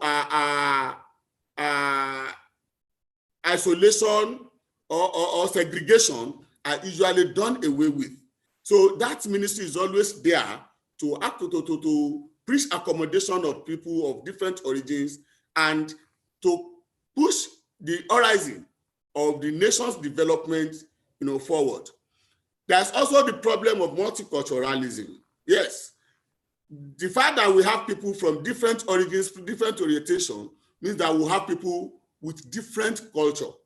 Therefore, in a multi-ethnic society, there is usually the problem of multiculturalism, where we have people of different origins and different cultures. Therefore, it is important that everybody tolerates one another. And that is how we can begin to live and coexist in a situation of multiculturalism. There's also a problem of change and adaptation. That is, when we have people from different orientations, of course, there are likelihood of change. And when there is change, then there is a need for adaptation. Because when you see people of different orientation, different origins, different background, then you need to adapt. You need to bring them closer. You need to tolerate them, And the fact that the culture is different from your own culture does not mean that your culture is superior or their culture is superior. So there is a need to bring these different cultures together, to appreciate the diversity in this multi-ethnicity. So it is only when we appreciate the diversity in the multi-ethnicity that we find in our society that we are able to push, to push the frontier of our social environment and development. Otherwise, we will continue to live in conflict and violence of different origin. Then there's also discrimination, problem of discrimination and language barriers. Of course, where we have multi-ethnic society or nations, there is usually a problem of discrimination and language barriers. Yeah, he speaks my language, I don't speak his language, he doesn't speak my language. Therefore, there is that discrimination of who are you? I don't know you. You don't speak my language. And when you see people that speak your language, then you want to embrace them, you want to give them every opportunity that is available. So that is what we see in our environment today, that even if you are not from the north and you speak that language, Hausa, the door is open for you. The door is open for you. The same applies to us in the south, of the southwest, so to say. Once you hear somebody speaking Yoruba, you say, Omo ya mi leleyi. Therefore, you want to open up, you want to tell him one thing, something you cannot tell somebody from the other ethnic group. There is also the problem of prebendal politics and patrimonialism. That is, once I find myself in position of authority, then the issue is about my ethnic group. I want to amass as much wealth as possible. I want to bring people into a position of authority, people who are from my ethnic origin. And I don't want to care whose ox is God, to be sure that my people, my own people, are fixed in different positions of authority. And that's what we call patrimonialism. Then there's also the perceived problem of nepotism and favoritism. Of course, what we all talk about today is that look at all the position of authority in the defense area, they are all from the north. And people are questioning that. They are querying that don't we have people from other ethnic groups that can man this position of authority? Should they all come from the north? And you see all these voices of dislocation rising in different areas of our society today. And when you open your WhatsApp, the news you read sometimes put you off, that you want to see yourself as, why do I find myself in this part of the world? You want to read good news, you want to hear good things about your country, you want to open the pages of the newspaper and read about good things, about your country. But what you read are things that put you off. They are things that tears the country into pieces. They are not things that brings the country, the ethnic groups together and make them to live as one. Then there is complete lack of meritocracy, challenge of lack of meritocracy, because we believe that once you find yourself in position of authority, then it is a divine position that God has put you there. As a matter of fact, that position are usually pushed by members of your family, and people will try to come from different corners to tell you that, hey, don't misuse this opportunity. This is the opportunity God has bestowed on our family, and God is using you to help every member of the family. Therefore, use your position to enrich the members of the family, and in doing that, in ensuring that you keep your position as a loyal member of the family, then you want to neglect meritocracy. You want to bring in people who are not qualified for whatever position and use your authority, your position to ensure that you fit them in different positions, regardless of whether they merit it or not. So when we see all this as challenges that are common to multi-ethnic societies, we want to ask ourselves, how do we foster peace, security, and stability in a multi-ethnic environment? It's a very difficult and complex thing to do. But where we believe in the coexistence of different ethnic origins, then it is important that we push to the background those forces that tear the society apart and bring in forces that pull us together and make us to cohabit and coexist. So I said there are various principles that can be adopted to foster peace, security, and stability in a multi-ethnic polity. This includes: 1, strategies for addressing both individual and institutional sources of discrimination and prejudice. Just like I said when I was looking at the challenges, there is need for us to build that instrument of inclusivity and diversity. If we don't address that strategically, then we are going down the drain. We are going to lose it. So there is a need for us to adapt strategies that will address those sources of discrimination and prejudice. Of course, you will see that in our environment today, in Nigeria today, there are different sources of discrimination and prejudice. And you discover that nobody has solution. It seems as if nobody has solution to this to challenge this problem.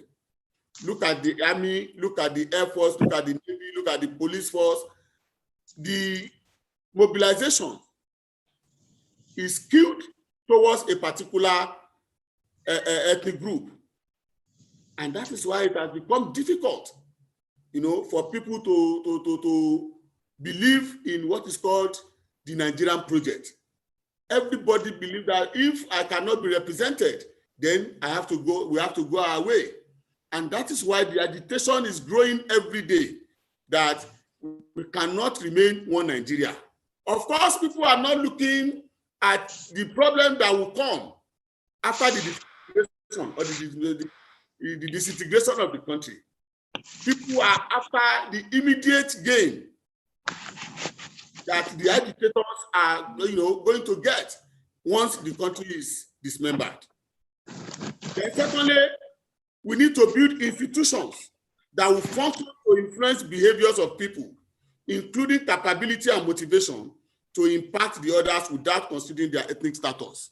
Yes, that is building institutions for merit. That is, we don't need whatever orientation or origin anybody has come from. There is the need to build equal opportunities. Let everybody has equal opportunities. Let everybody believe that once I merit it, I will get it. Not a situation where somebody who merits a position or admission opportunity will not get it, but somebody who does not merit it will get it because he has a godfather somewhere. That is what we do in this part of the world. And that is why today, some people believe that if you are not from Lagos State, if you are not from a Yoruba person, you cannot get admission into Lagos State University, you cannot get admission into University of Lagos. As a matter of fact, the little efforts that some institutions have put in place are not yielding fruits because it's like a drop in an ocean. In UNILAG, apart from the normal admission criteria, there are other criteria that are set just to ensure that people of all origins within the Nigerian setting are included. They call some catchment area, they call some, discretionary, and all sorts of admissions. In Lagos State University today, you can only get admission of 70% Lagos indigenes and 30% non-indigenes. Why? Why? If we have all that will merit admission into a particular program as non-indigene, as non-Lagosians, why not? If indeed we want merit and we want to develop, but the reverse is the case. The reverse is the case. Then thirdly, the strategies set for controlling the challenges of ethnic diversity should have the participation as well as the support of the people and the government. Yes, that we cannot build these strategies that we are talking about if we cannot guarantee the participation of the people and the government. Of course, government will set these strategies, but it is one thing to set the strategies, is another thing for them to be institutionalized. If they are not institutionalized, then they cannot remain sustained. They cannot be sustained. They cannot remain sustainable. So for strategies to be sustainable, then there must be buy-in from the people. And it is only when the people buy into it that it becomes sustainable and it will be maintained, to the last. Again, the strategies that are being set to manage the challenges of the ethnic diversity need to involve children right from their early development stage and age. Because whether we like it or not, at every point in time, we must pass the baton. And if the children we are grooming, if the children we are growing do not have the baton, the right orientation, then we are not getting it right. Therefore, it is important that whatever strategy we are building, we include these children. Because by the time we grow old or whatever, we will go, and these children will be the one to take it over. And if they don't have proper orientation and grooming in the direction of, what will bring the society together to cohabit and coexist, then the whole thing will be dismembered. So it is important for us to involve children right from their early development stage and age. Unfortunately, most of us are not doing that. Most of us are not doing that. And that is why even today, the so-called language, our mother tongue, we are losing them. We are losing them to the Western language. So we need to build these strategies and involve the children right from the word go, so that they can grow up to learn about these strategies and believe in them. Then lessons on peaceful coexistence as well as benefits of ethnic equality should be a part of learning activities, which are not only incorporated, but also valued in schools, colleges, and other learning institutions. Yes, this is what is being done abroad. There is no stage, there is no particular stage you join a school, either in the US or in the UK or in Canada or anywhere. That orientation of what obtains in that immediate environment will be taught in their curriculum.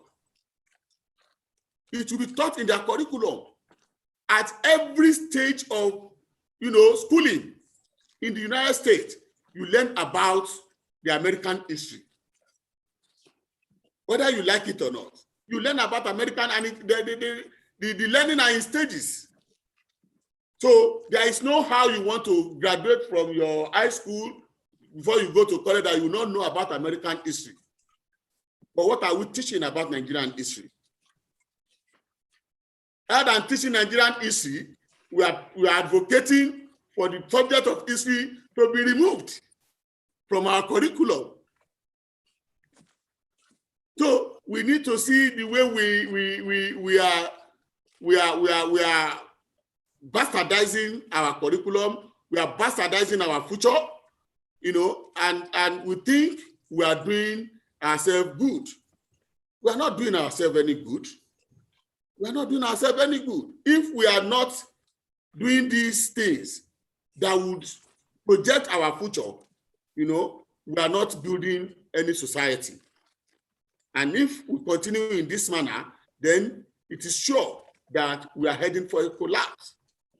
Then assimilation is a powerful tool for minimizing the challenges of ethnic diversity. Yes, like I said earlier, we need to assimilate every ethnic group.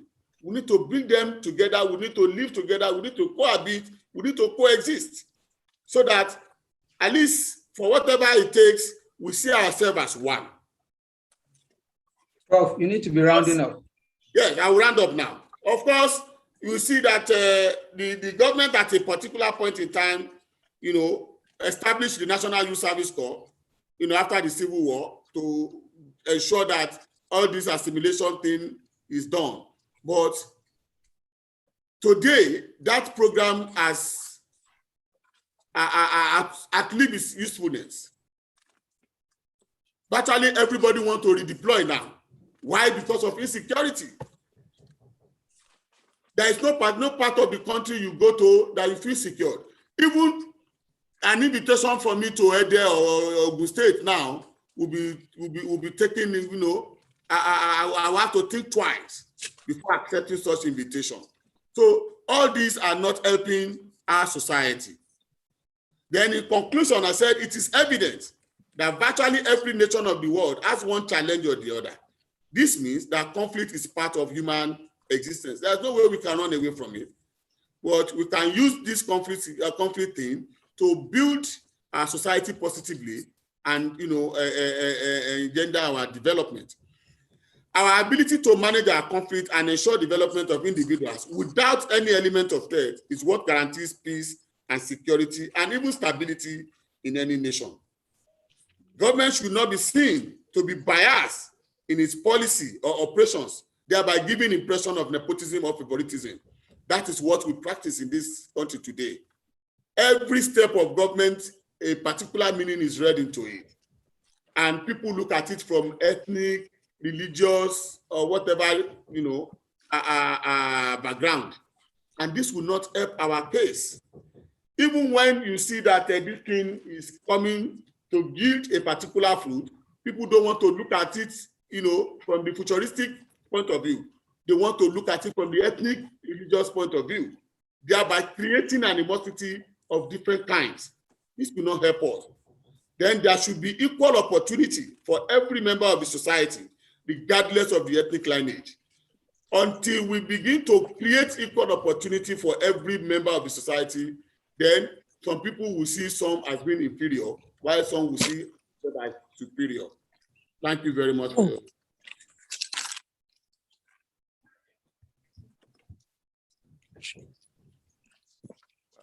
That was a well-prepared contribution, and I believe it's worth it.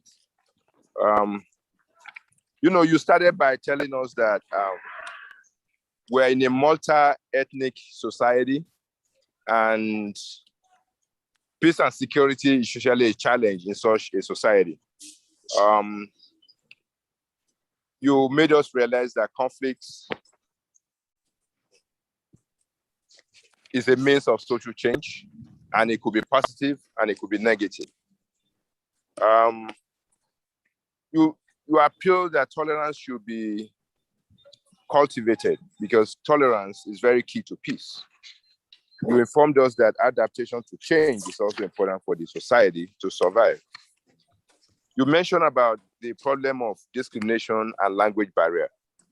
You mentioned about the problem of nepotism, lack of meritocracy. These are things that create mistrust among the society. You mentioned about the need for assimilation of all ethnic groups so that we can see ourselves as one. One point you made that is very close to my heart is when you said that diversity and inclusion should be institutionalized in the country. That is a great contribution. Because as someone living in diaspora, I can tell you that's the major difference between USA and Nigeria. Most of the problems we are dealing with in Nigeria, we're dealing with it on an ad hoc basis. Everybody gets into government and do whatever they want, more or less. In advanced countries, most of these are institutionalized. You don't have a choice. It's like you get in government, your hands are tied. You can't even undo what has been done. You don't get into government in the US and try to mess with FBI. You can't mess with FBI because it's an institution that has been there for long and it will remain like that. We need to create powerful institutions in Africa. We need to stop thinking about great men. In the world now, nobody talk about great men. They talk about great institutions. So once we start realizing that we need great institutions and we put great institutions in, then we can overcome some of these personal bias that people bring to government and mess up the whole country. So that's a good point I want us to have in mind. We have to institutionalize what is good. Also, you talk about the agitators for breakup of Nigeria. You said they are in for immediate gain for themselves. That's a personal view, because some of these agitators believe that the way they are being treated is so bad that they need a change. But whether they're right or going about it right, that's left for the others to decide. But the fact is that the people who are agitating, they have a point. Definitely, they have a point. But some of them might be selfish, like you said. That is true too. But the people destroying what we have now are selfish. So human beings are naturally selfish. The only great people will be the ones that control their selfishness. If you see someone that can control his or her selfishness, he or she will make a fool of herself or himself in the end. So I agree with you. We need to, look more closely into unity than breakup. Our kids should be brought up with proper orientation. And you said we're even losing our language, which is very bad for us. There should be equal opportunity of every member of the society, and government should not be biased so that they can get the trust of everyone. You have made a very great contribution, sir, and we really appreciate your contribution. And I think now is the time to have the last contributor to come in. I don't want to say his name wrong, and I believe his name is Dr. Gbenga Oduton. Dr. Gbenga Oduton, you have the floor, please. Just before Dr. Oduton comes on, I would just like to tell those who are raising their hands that immediately after Dr. Oduton's presentation, there will be question and answer, comment session, and then you can make whatever points you have by then.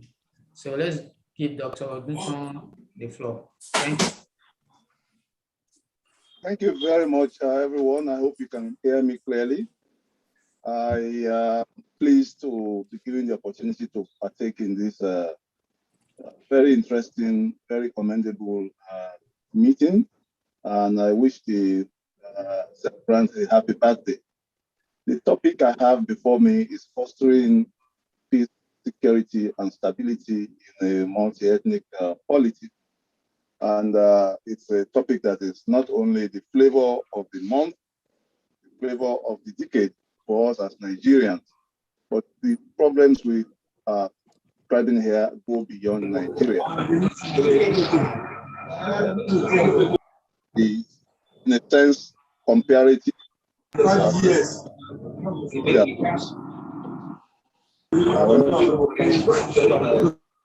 Do something about the noise in the background. Yeah. So Nigeria is an ethnically diverse state with over 370 ethnic groups. If we count it properly, some would even say more. I'll just mention a few ethnic groups that come from a list of Nigeria's ethnic groups, and just for you to see whether you even recognize them at all. Have you heard of the word Ambo? How about Ayu? How about Bada? How about Bata? How about Bili? How about Gwede? How about Chokobo? Epie? Gavaku? Now, the Amo people are from Plateau State. The Ayu people are from Kaduna. The Bada people are from Plateau State. Bata are from Rivers. Bile are from Rivers as well. Gwede are Bono. Chokobo. Epie is from Bayelsa. Gavaku is from Borno State. This is just a random sampling of words I'm sure you've never heard before, but they represent people, Nigerians that you meet in the train, you meet on the bus, you meet in the market, you meet in your office. If each one of them were to have the same ethnic pride and the ethnic vitality that the Yorubas and the Igbos and the Hausas, you can imagine the cacophony of ethnic that was, so even if we were to break up, we will still have Dr. nearly maybe you should off your video so that we can hear you better. Maybe put off your video so that okay. Try that. Yeah. So I hope it gets better now. So we are naturally a multi-ethnic polity, and a multi-ethnic polity is a sovereign entity that comprises of more than 2 nations, and you can contrast this with a nation or a state that has only 1 people in it. It will be a scary thing for me to find myself living in a state with only 1 people in it.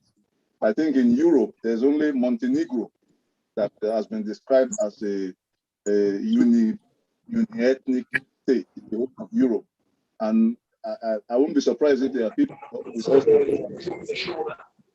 Montenegro. Uni-ethnic might not be something that is very good for you as well. Well, we also mentioned peace, security. What is peace? What is security? Why are they related? Obviously, logically, peace and security are concepts, realities that are related. When peace and security exist in a state, in a place, there will be absence of violence, systematic and wide basis. There will be less conflict. We will never arrive at no violence and no conflict, but there will be much less of both violence and conflict in that place. And peace and security are desirable as an end in themselves. They are also a means to an end. They are a means to an end to the extent that if you want to have what you call development, you better have peace and security tucked under your belt. Development can only happen more or less in the environment of peace and security. And I would like to cite here a certain gentleman, a Rwandan influential journalist, who said of peace and security and the way it's essential to development. He says, peace and security is an essential factor of human life. A peaceful and secure environment is critical to every society since it affects all aspects of economic and social development. no country can develop or grow economically without peaceful coexistence among the population. And he knows what he's saying. He comes from a state that lost both peace and security to global horror and shock. And they went through a period that I hope no other African state will ever go through, certainly not Nigeria. So there is obviously a direct connection between peace and security. As I said, having peace and security is an end in itself. But if you want to go somewhere as a society, and if you are in a country of 180 million or 200 million people, and you don't want to regress and turn into a state of anomy, then you better be going somewhere. And that somewhere for us in Nigeria is industrialization. That somewhere is development, whatever that may mean. And if we really want to go towards that place, we have to go back to the track of peace and security, which we had a semblance of before the last, I would say, 10, 15 years, when very worrying developments began. So what does the Nigerian state itself think about peace and security in its legal instruments? I guess the best place to go and find where Nigeria has gathered its thoughts together on peace, security, and development would be the Constitution of Nigeria. Thanks very much to the keynote speaker who gave us some provisions of the Constitution. So I'll be taking us back to the Constitution. I'll start from the preamble. There are about 10 mentions of peace as a word in the Constitution of Nigeria, and 17 mentions of security. So obviously it's in the minds of the drafters, and it should be. But let's start with the preamble. The preamble to any treaty or any law is where the heart of that law is to be found. The purpose of sitting down to draft that instrument, that's where you find it. So what does the preamble of the Nigerian Constitution say? It says, we, the people of the Federal Republic of Nigeria, having firmly and solemnly resolved to live in unity and harmony as one indivisible and indissoluble sovereign nation under God. Unity and harmony. That is a clear reference to stability, peace, which is what we are discussing here. And then again, if you look at the motto of Nigeria, Nigeria has a motto. Some of us still remember the motto of our secondary schools. The country itself has a motto. And that motto is again found in a substantive section of the Constitution, not just the preamble. It says the motto of Nigeria, the motto of the Federal Republic of Nigeria shall be unity and faith, peace and progress. Unity and faith, peace and progress. I think we are beginning to forget who we are. We are losing the plot. We are losing the sight of the fundamentals in our reaction to scarcity, to the developments that are happening all around us, whether Central Africa is destabilized and people are coming in from there, or whether there's less grazing. The Constitution, the spiritual purpose of our country, is by design that which must at all points in time be seeking unity and harmony, peace and progress. That's what we have signed up to. And that's the only way you can organize 370 different ethnic groups together. That's certainly the only way. Again, what are the institutions that the Constitution says should foster this peace and harmony and stability? It lays it squarely on the lap of the National Assembly, on the lap of the State Assembly. So for that, you may want to see the duties of the legislature. You may want to see section 15 and above, duties of the legislature. The National Assembly shall have the power to make laws for the peace, order, and good governance of the Federation. Again, in subsection 3, the power of the National Assembly is to make laws for the peace, order, and good government of the Federation. For the state, again, they were reminded in subsection at section 11.3. Let me drop all these sections and sections. You get the gist. The provisions in the Constitution are that if there's anything that is disturbing or capable of disturbing the peace and tranquility of the country, the state assemblies should step in if it's within their jurisdiction. If it is not within their jurisdiction, then the National Assembly should step in. If they have stepped in and they have laid some laws out, whether those laws are known as the Federal Character Decree, whether they are known as, the various provisions, then it's now the job of the various executives in power to step in and implement those laws. If they are beginning to see that the laws in the land are not capable of dealing with the issue, then the National Assembly and the State Assembly must react immediately and go back. Thanks to God, they are doing that in some sections. I mean, you find the reference has been made earlier on by the keynote speaker about the laudable development of Amotekun. We've also seen how the state assemblies are coming together to deal with the issue of grazing routes and all that. That's their job. We are maintaining them at a very high premium. And they are there in numbers that I would defend those numbers, and I'm not part of the people that say we should reduce them. Running 180 million people is not a joke. And I want them to be there full time, that they are there full time, but I'm not seeing their impact. I'm not seeing the impact of the very expensive bicameral legislation that we are maintaining. They have a serious job to do. Otherwise, we will lead into what is known as a security spiral. And I think we're already in that spiral. And anything to do with spiral is not a good imagery. When you hear them use the word, when a crocodile hits something or grabs it off the bank of a river, it will go into a spiral twist. So snap the back of that thing and then be in a position to swallow it in. We're already in a sort of spiral, which is not terminal. We can get back on the agenda, but we must recognize that. And again, I will lay this in the hands of not just our politicians, but those that are our representatives in the various houses of legislation. There is a gentleman known as Gumi who goes around making all kinds of statements that hit up the system. Just the same way as the other fellows, I'm trying to temper down the words that come to my head, like Ikoho and Kanu have been hitting up the system with their rhetoric.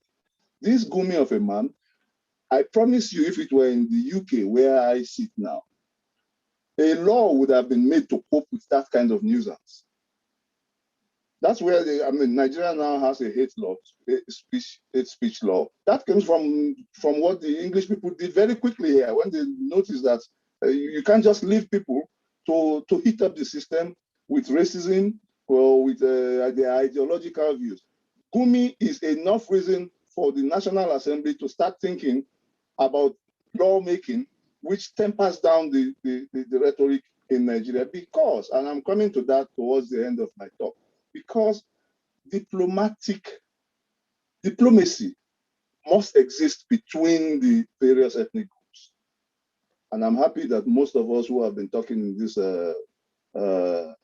have been using the word ethnic rather than tribal. It's a very good development. It's what we should stick to.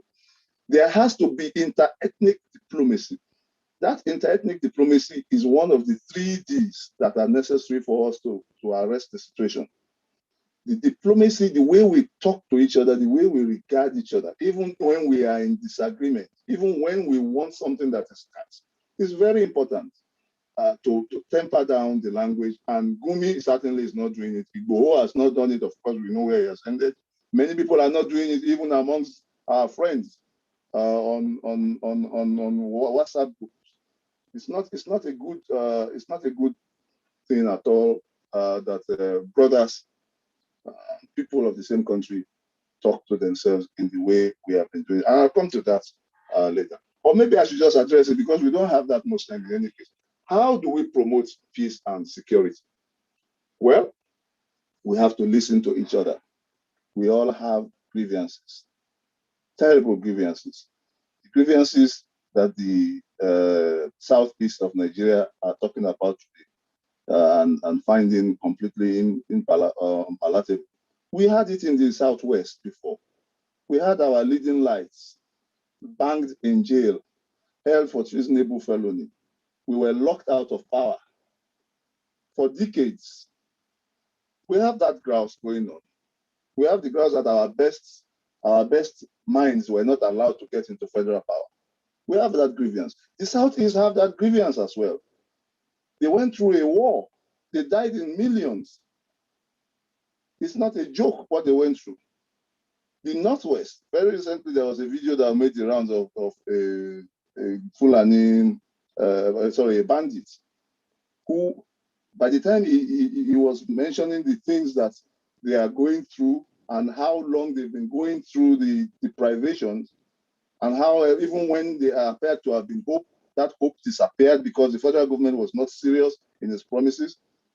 I recognize that we all have what I would call disagreements and things that we wish were different. So it is very important to listen to those things deeply and accept, and not that it's when people have dragged down the system, as we have seen about 3 times now with the Biafran situation, then the Niger Delta, then Boko Haram, and then bandits, separate categories of actors perhaps in their hundreds of thousands. It's not until people drag the system down like that that we should start listening. It's very important to listen to ourselves, to mediate and invite others to mediate. Several mediation and all kinds of commissions have been set up by the government. Maybe a bit more of listening to what was contained in the communiques, in the studies, will do us good. Again, sincerity in listening. But I will rest my talk on 3 Ds. Diplomacy. Diplomacy is very important. We have actually not done too bad there. Because I remember, I wasn't there, of course. Thank God I came fashionably late after the war ended. That's when I strolled into the lives of my parents and the life of the country. So I wasn't there. I didn't see the horrors of Biafra. But after the Biafran war, Nigeria took the view that there will be no victor, no vanquished. That helped. Nigeria went ahead to rebuild the Southeast. That helped. The Southeasterners still have complaints, 20-pound issue, but I have struggled. In fact, I'm doing some research on that now, on what has happened in other countries where that situation arose, where the currency of the vanquished parts. What happened? Did they give them all their money back? I have not seen one single country where they have given everybody what they thought they had before the war. So, but that's not the issue. That mental readiness of the Gowon government to move towards no victor, no vanquished policy and reabsorbing people back into the army and rebuilding the Southeast was a good thing. Again, the Niger Delta situation, that was where systematic kidnapping started and blowing up of pipelines. And I honestly thought we wouldn't come out of that. That's one of the reasons why I'm hopeful for Nigeria today. I did not know we will ever come out of the Niger Delta problem because they were well armed, they were clever people, their terrain was in their favor, and the horror could have been still going on up till now. But somehow we did whatever we had to do. We sent some on large numbers of people to study abroad. We paid for people's vocation to learn how to do underwater welding. We spent the money that we should have been spending earlier. We now spent it on the timetable of diplomacy. But exactly that's the issue I'm trying to say. We need that diplomacy. Unfortunately, the mental attitude of most Nigerians now is they don't want to hear anything about treating Boko Haram with soft gloves or bandits with soft gloves. I'm like that too.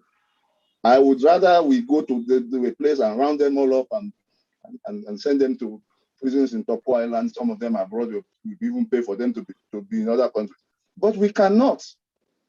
So we have to realize that we cannot, because we don't have a criminal justice system to rely on.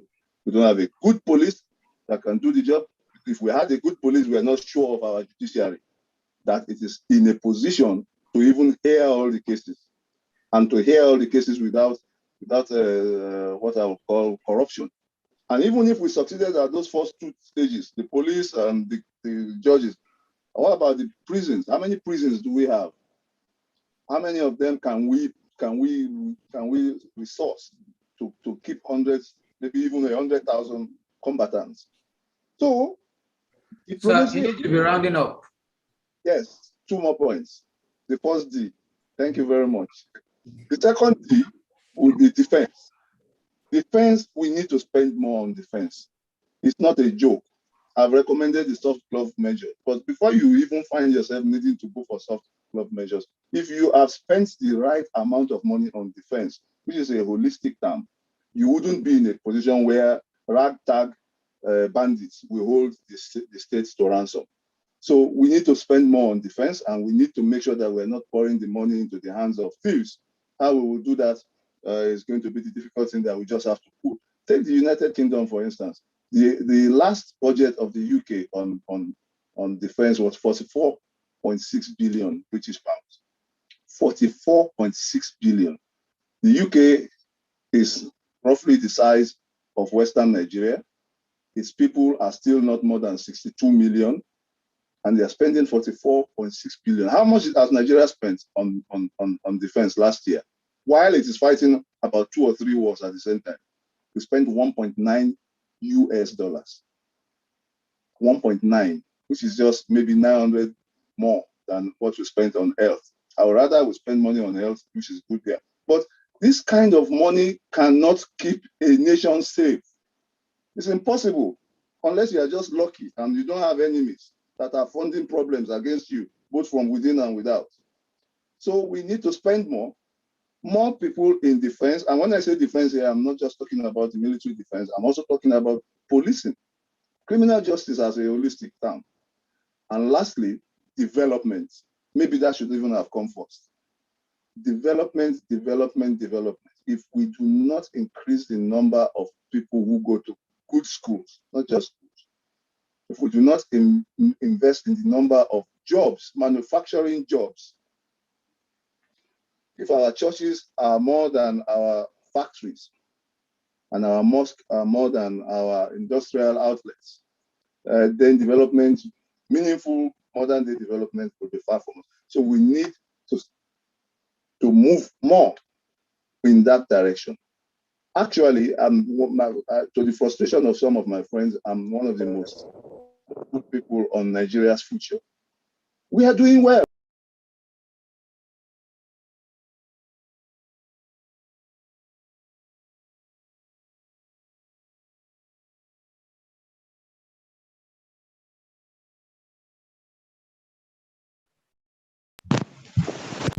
Go ahead, please.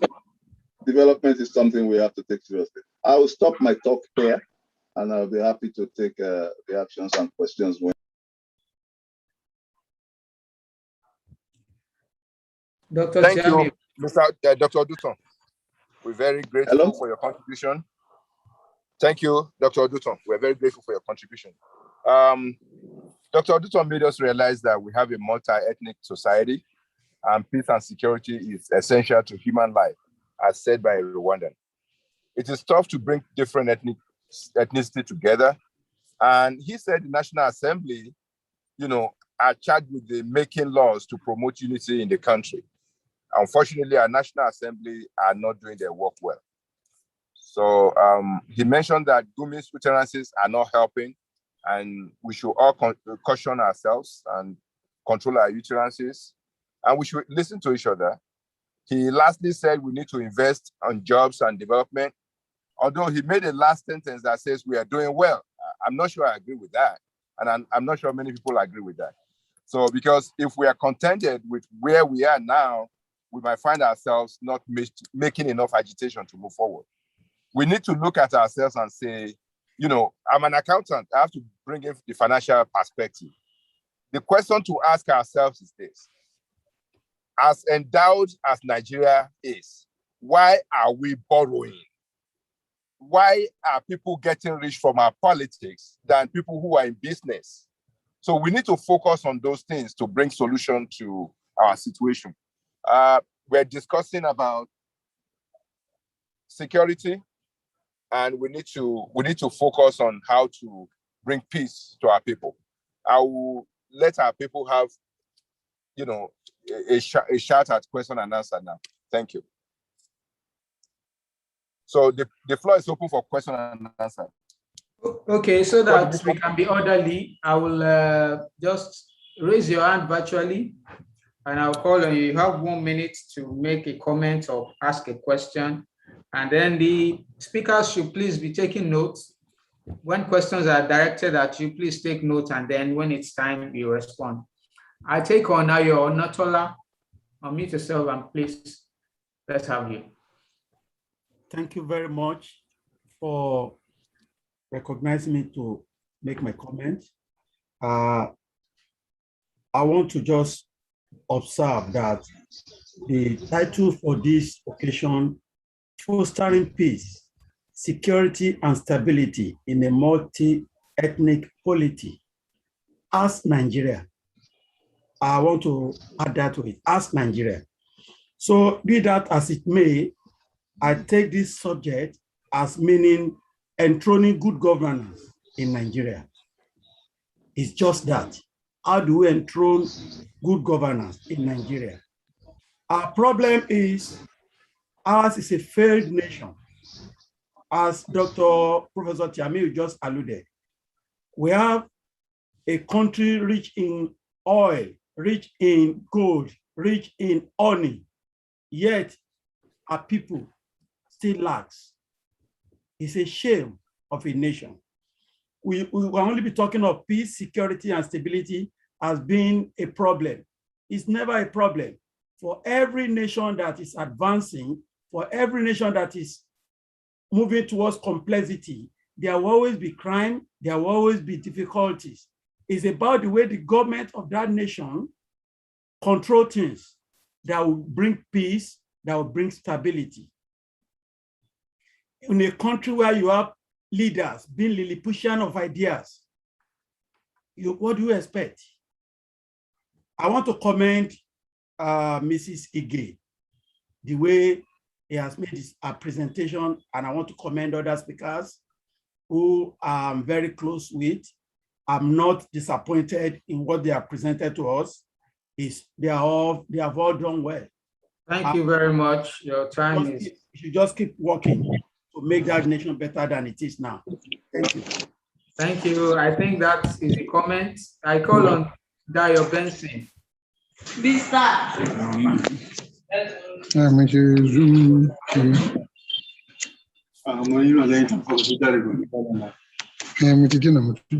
Dayo Benson, please.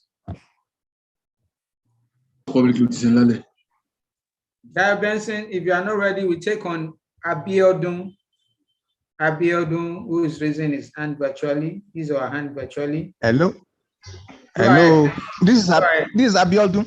Go ahead. I believe that before we talk of security, we first of all need to talk of who are we? We are a nation. What is binding us together? If I do not subscribe to the same views as yourself, if I join with you today, emotions, and I get only one, there is no way you can tell me to be patriotic in the nation. So the first thing we should look at for our leaders is how are our laws uniformly applied. What has brought Boko Haram? Hello, what has brought Boko Haram in this case was because the guys see that their government was there was no absence of government. The Niger Delta issue came up when they went to Abuja for the security, for the national conference. And they saw that money in Abuja, everything was being sent in Abuja, and the Niger Delta was not developed. And they got into militancy. We will continue to have this sort of breakdown in law and order when people see that they're not being well treated, when people see that their wealth or they are being taken for granted. So the first thing we should look at how to solve is how do we address that? Then peace will come. Thank you very much. Thank you very much. Mr. Dio Benson. Dio Benson, please. If you are there, if you are not there, I think the moderator can take over. I think there is nobody else has a question or a comment. So maybe we should just move on to the next item on the agenda. Excuse me, please. Hello. Okay, go ahead, please. Yeah, my name is Bola Aileru, and I am very happy to be part of this whole process. I congratulate my Egbon and friend on his 60th birthday, and I wish him long life and prosperity. Now, going to the issues we have been talking about. A lot of people have said good things. People have talked about trust, lack of trust, and other things. But what I think is most important is that relationship shouldn't be a forced one. It shouldn't be a forced one. It should be a negotiated one, where every party will be willing to be part of that relationship. Dr. Oduton talked about the Nigerian Constitution as being emanating from the people. That is a bit of wrong and untrue presentation on the part of those who drafted that constitution. That is not the case. Nigeria's constitution was foisted on the people. It wasn't a thing that emanated from the people. Yeah, they had a constitutional conference where a couple of people, a group of people, almost more than half of them were selected by the military. Then they drafted what they call the constitution. And afterwards, it didn't go through any other process other than that. It wasn't adapted by anybody. So where did the constitution derive its power? It wasn't a document from the people. It wasn't. Thank you very much. Yeah. So we should only exist.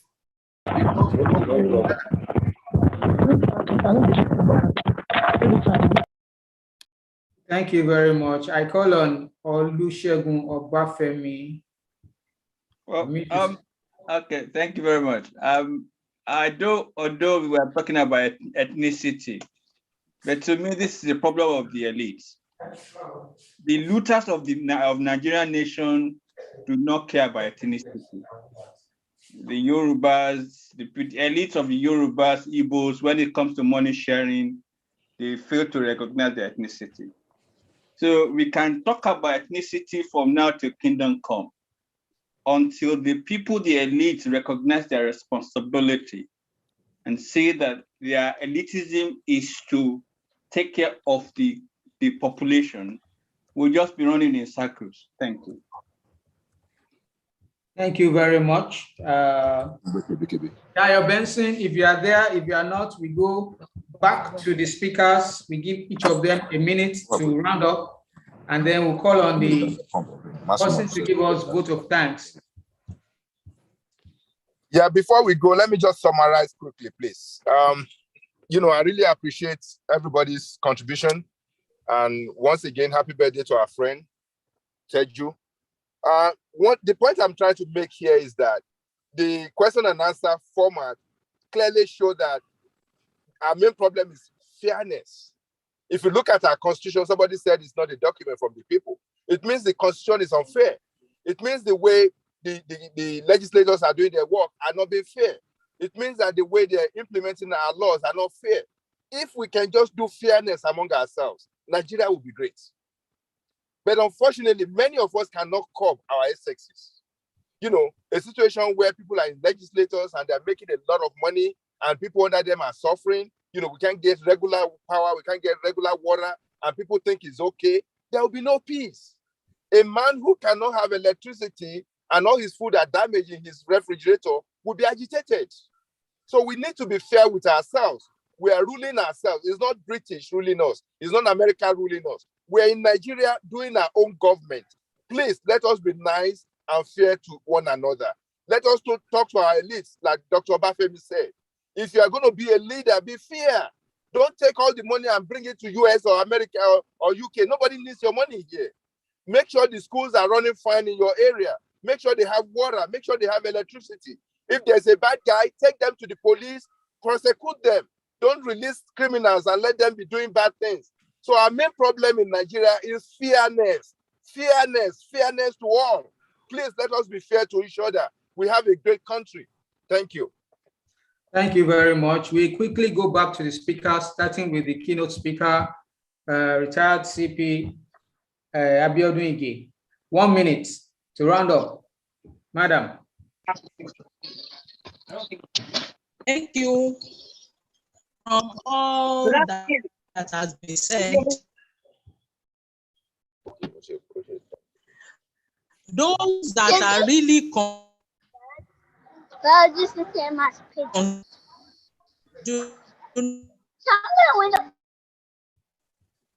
a voice.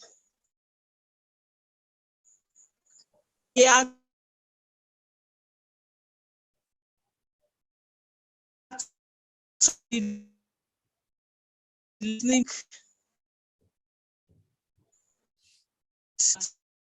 Whatever it is that we are discussing, those who will work and actualize our dreams for this.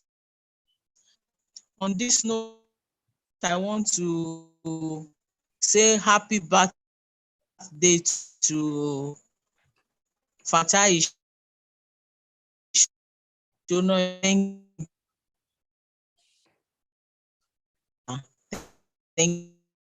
Thank you very much, Madam. I go on to Professor Anthony Kola Olusoya. Yeah, thank you very much, Mr. Moderator. My friend, my brother from Alcatraz. I mean, many others may not know Alcatraz was a prison, but it was our own hostel. You have to live in it to understand what Alcatraz means. It was where the boys turned to men in Lasso. Thank you very much, Mr. Abiodun. I'm not going to say much. There's not so much of a disagreement among all of us who are speakers, from the keynote speaker to all the discussants and even the commentators. Other than for me to use this moment to congratulate Baba Show, as I call him, for his ascension of the 6th ladder or the 6th floor. May God bless him. May God, may the mother heart yield more fruit for him as he continues to drug on. Like we say in Yoruba land, Igbo ọdún leni ọdún kan ni, kò wá ní jẹ́ nínú nǹkan mi, nínú owó, nínú àlàáfíà, àìkú baálẹ̀ ọrọ̀, àṣẹ ti gùn, èmi kọ́ ló sọ, ó balẹ̀ lẹ́nu mi, ó dàṣẹ ni. For the crisis in the country, we will ultimately resolve, like every country, every nation, every group that is developing. We will look back at ourselves, decades to come, centuries to come, and then when this history is being reviewed, people will say, once upon a time we were here, but now we were no more there. So I wish every one of us good evening. And it was so nice meeting with all former schoolmates, seniors, and all other colleagues, friends alike. I wish you well. Thank you very much. And to the CP, unfortunately, we didn't meet, but you did a good job when you were CP Osun State. Congratulations, madam. And I will still say we feel your impact for the job being done as you advise the governor of state of Osun in the security issues in Osun State. Well done, Mrs. Ige. Thank you. Thank you very much, Prof. We go on to Professor Ebun Oduwole. 1 minute. Thank you very much. Once again, I want to congratulate my very good friend, Fatai TEJU SONOIKI, and the organizers of this seminar. The long and short of it is that we need good governance in Nigeria.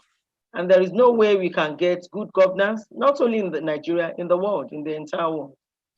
Like I've said, security issues are bound to come up in a society, in the world where people have diverse ideas, diverse issues to grapple with.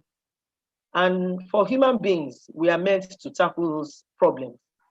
But it seems as if what we have in Nigeria, they are the ones created by us due to leadership and governance issues.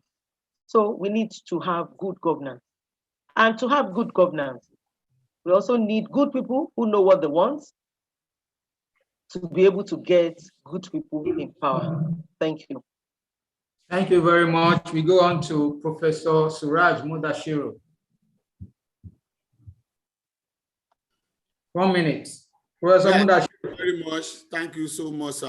I will just say that the discussion continues between the guest of today and myself, at the other room. It has always been. We'll continue the discussion there. And I will just add that in as much as we are advocating for good governance, I also want to tell the Nigerian people that we should have more on centripetal forces than centrifugal forces. Because these centripetal forces are forces that bind us together, and centrifugal forces are forces that pushes us apart. So it is better we have more on centripetal forces than centrifugal forces. And lastly, to tell the state, the Nigerian state, to take its rightful position among the Committee of Nations, because the weak nature that the state is displaying is what is allowing for all these agitations here and there. So the Nigerian state needs to be the Nigerian state that we know it to be. Thank you very much. Thank you very much. We move on to Dr. Benga Dunton. 1 minute. Thank you very much, moderator. Again, I join others in wishing our brother a happy birthday. Now that I have a knowledge of his real age, he's 60, I'm glad to inform him and the House that he's at least 6 years above the life expectancy of Nigerians, which is sadly still very low at 54. But by the grace of God, he and all of us will live long. Average is not what we aim for at anything. We aim for the best. So I wish him a long life and in good health. On the issues that brought us together, well, what's left to say than to leave us with happier statistics? Nigeria is still the most populous Black nation on earth. It is the second largest, it has the second largest film industry in the world. Nigeria has Nigeria determines music industry for Africa, if not to the world.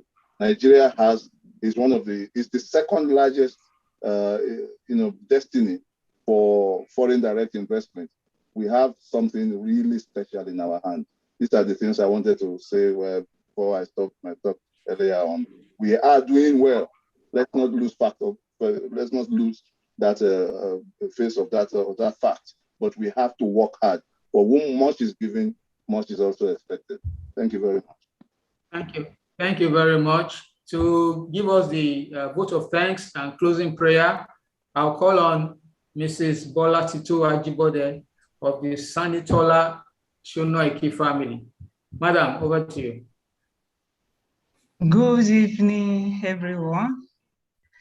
It's been a very good session. I want to express my deep appreciation on behalf of the family to our keynote speaker, all the moderators, the contributors. They have all shared very deep insight today on the subject matter.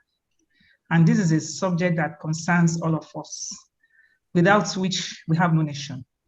I think it was Martin Luther King, yes, that said that our lives begin to end the day we become silent about things that matter.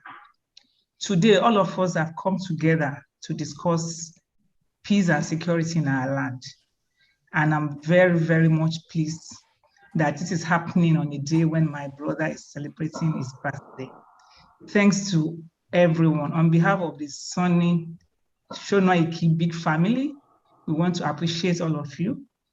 We want to not only appreciate you, but also to express even deeper appreciation to our bigger brother. I don't know whether he's still online, the national president of LASU Alumni Association, Major General Cecile. He has always been there and holding us through thick and thin in the alumni. We want to appreciate you, sir. Thank you very much. Let me also take this opportunity to congratulate my brother, my mentor, popularly known as Captain Show. He has always been resilient and he has always been unapologetic on this subject matter since his days as the president of African Heroes Club in Ikorodu. I want to congratulate you and appreciate you and pray that within a shorter period, even faster than what you expect, this is your desire to see a great nation called Nigeria will come to pass by the special grace of God. God will fulfill this desire of yours very, very, very, very, very, very soon. It's time for us to pray now. We can now bow our heads and pray. In the name of God, the most gracious, the most merciful. Lord God, we call on you today, our creator, our protector, our sustainer. We put our nation before you, Lord. We desire peace and security and tranquility in our land. Ours is a country you have blessed, Lord. You have blessed us with good people. You have endowed our land. Our land is rich, blessed with good land, blessed with natural resources. Yet, we are struggling for peace. We pray that you open our eyes and our hearts to appreciate that which you have blessed us with. And we have to appreciate that there's prosperity in our diversity. We have sinned, Lord. Come and forgive us. We have wronged our souls. Come and forgive us. Lead our leaders right. Lead our followers right. Let peace reign in our land. We seek for your help. We break the stronghold of Shaitan and appoint for us leaders who will take our nation to greater heights. Appoint for us leaders who will make this nation great. We pray that we will leave behind a nation that will be peaceful, that will be full of peace, oh Lord, peace and tranquility. We leave a better nation for our children and generation yet unborn. God, we pray in your mighty name. God bless our country. God bless our families. And God bless all of you for being with our brother today. Amen. Thanks and God bless. Thank you very much. Before we end this call, just an announcement that this session, the whole of this discourse was streamed live on YouTube, and the link will be available immediately. We'll share with everyone through the WhatsApp platforms. Thank you very much. This has become an annual event. We look forward, inshallah, by the grace of God, to the next edition next year, by the grace of God Almighty. Thank you all, and have a wonderful, enjoy the rest of the weekend. Thank you. Thank you. Bye. Thank you. Bye. Thank you. Thank you. Thank Bye. God, Professor Mudashiru. Well done. Well done. Yeah, Captain Show, our mentor. We thank God. Yes, Uncle SONOIKI, congratulations from Mrs. Oyebo.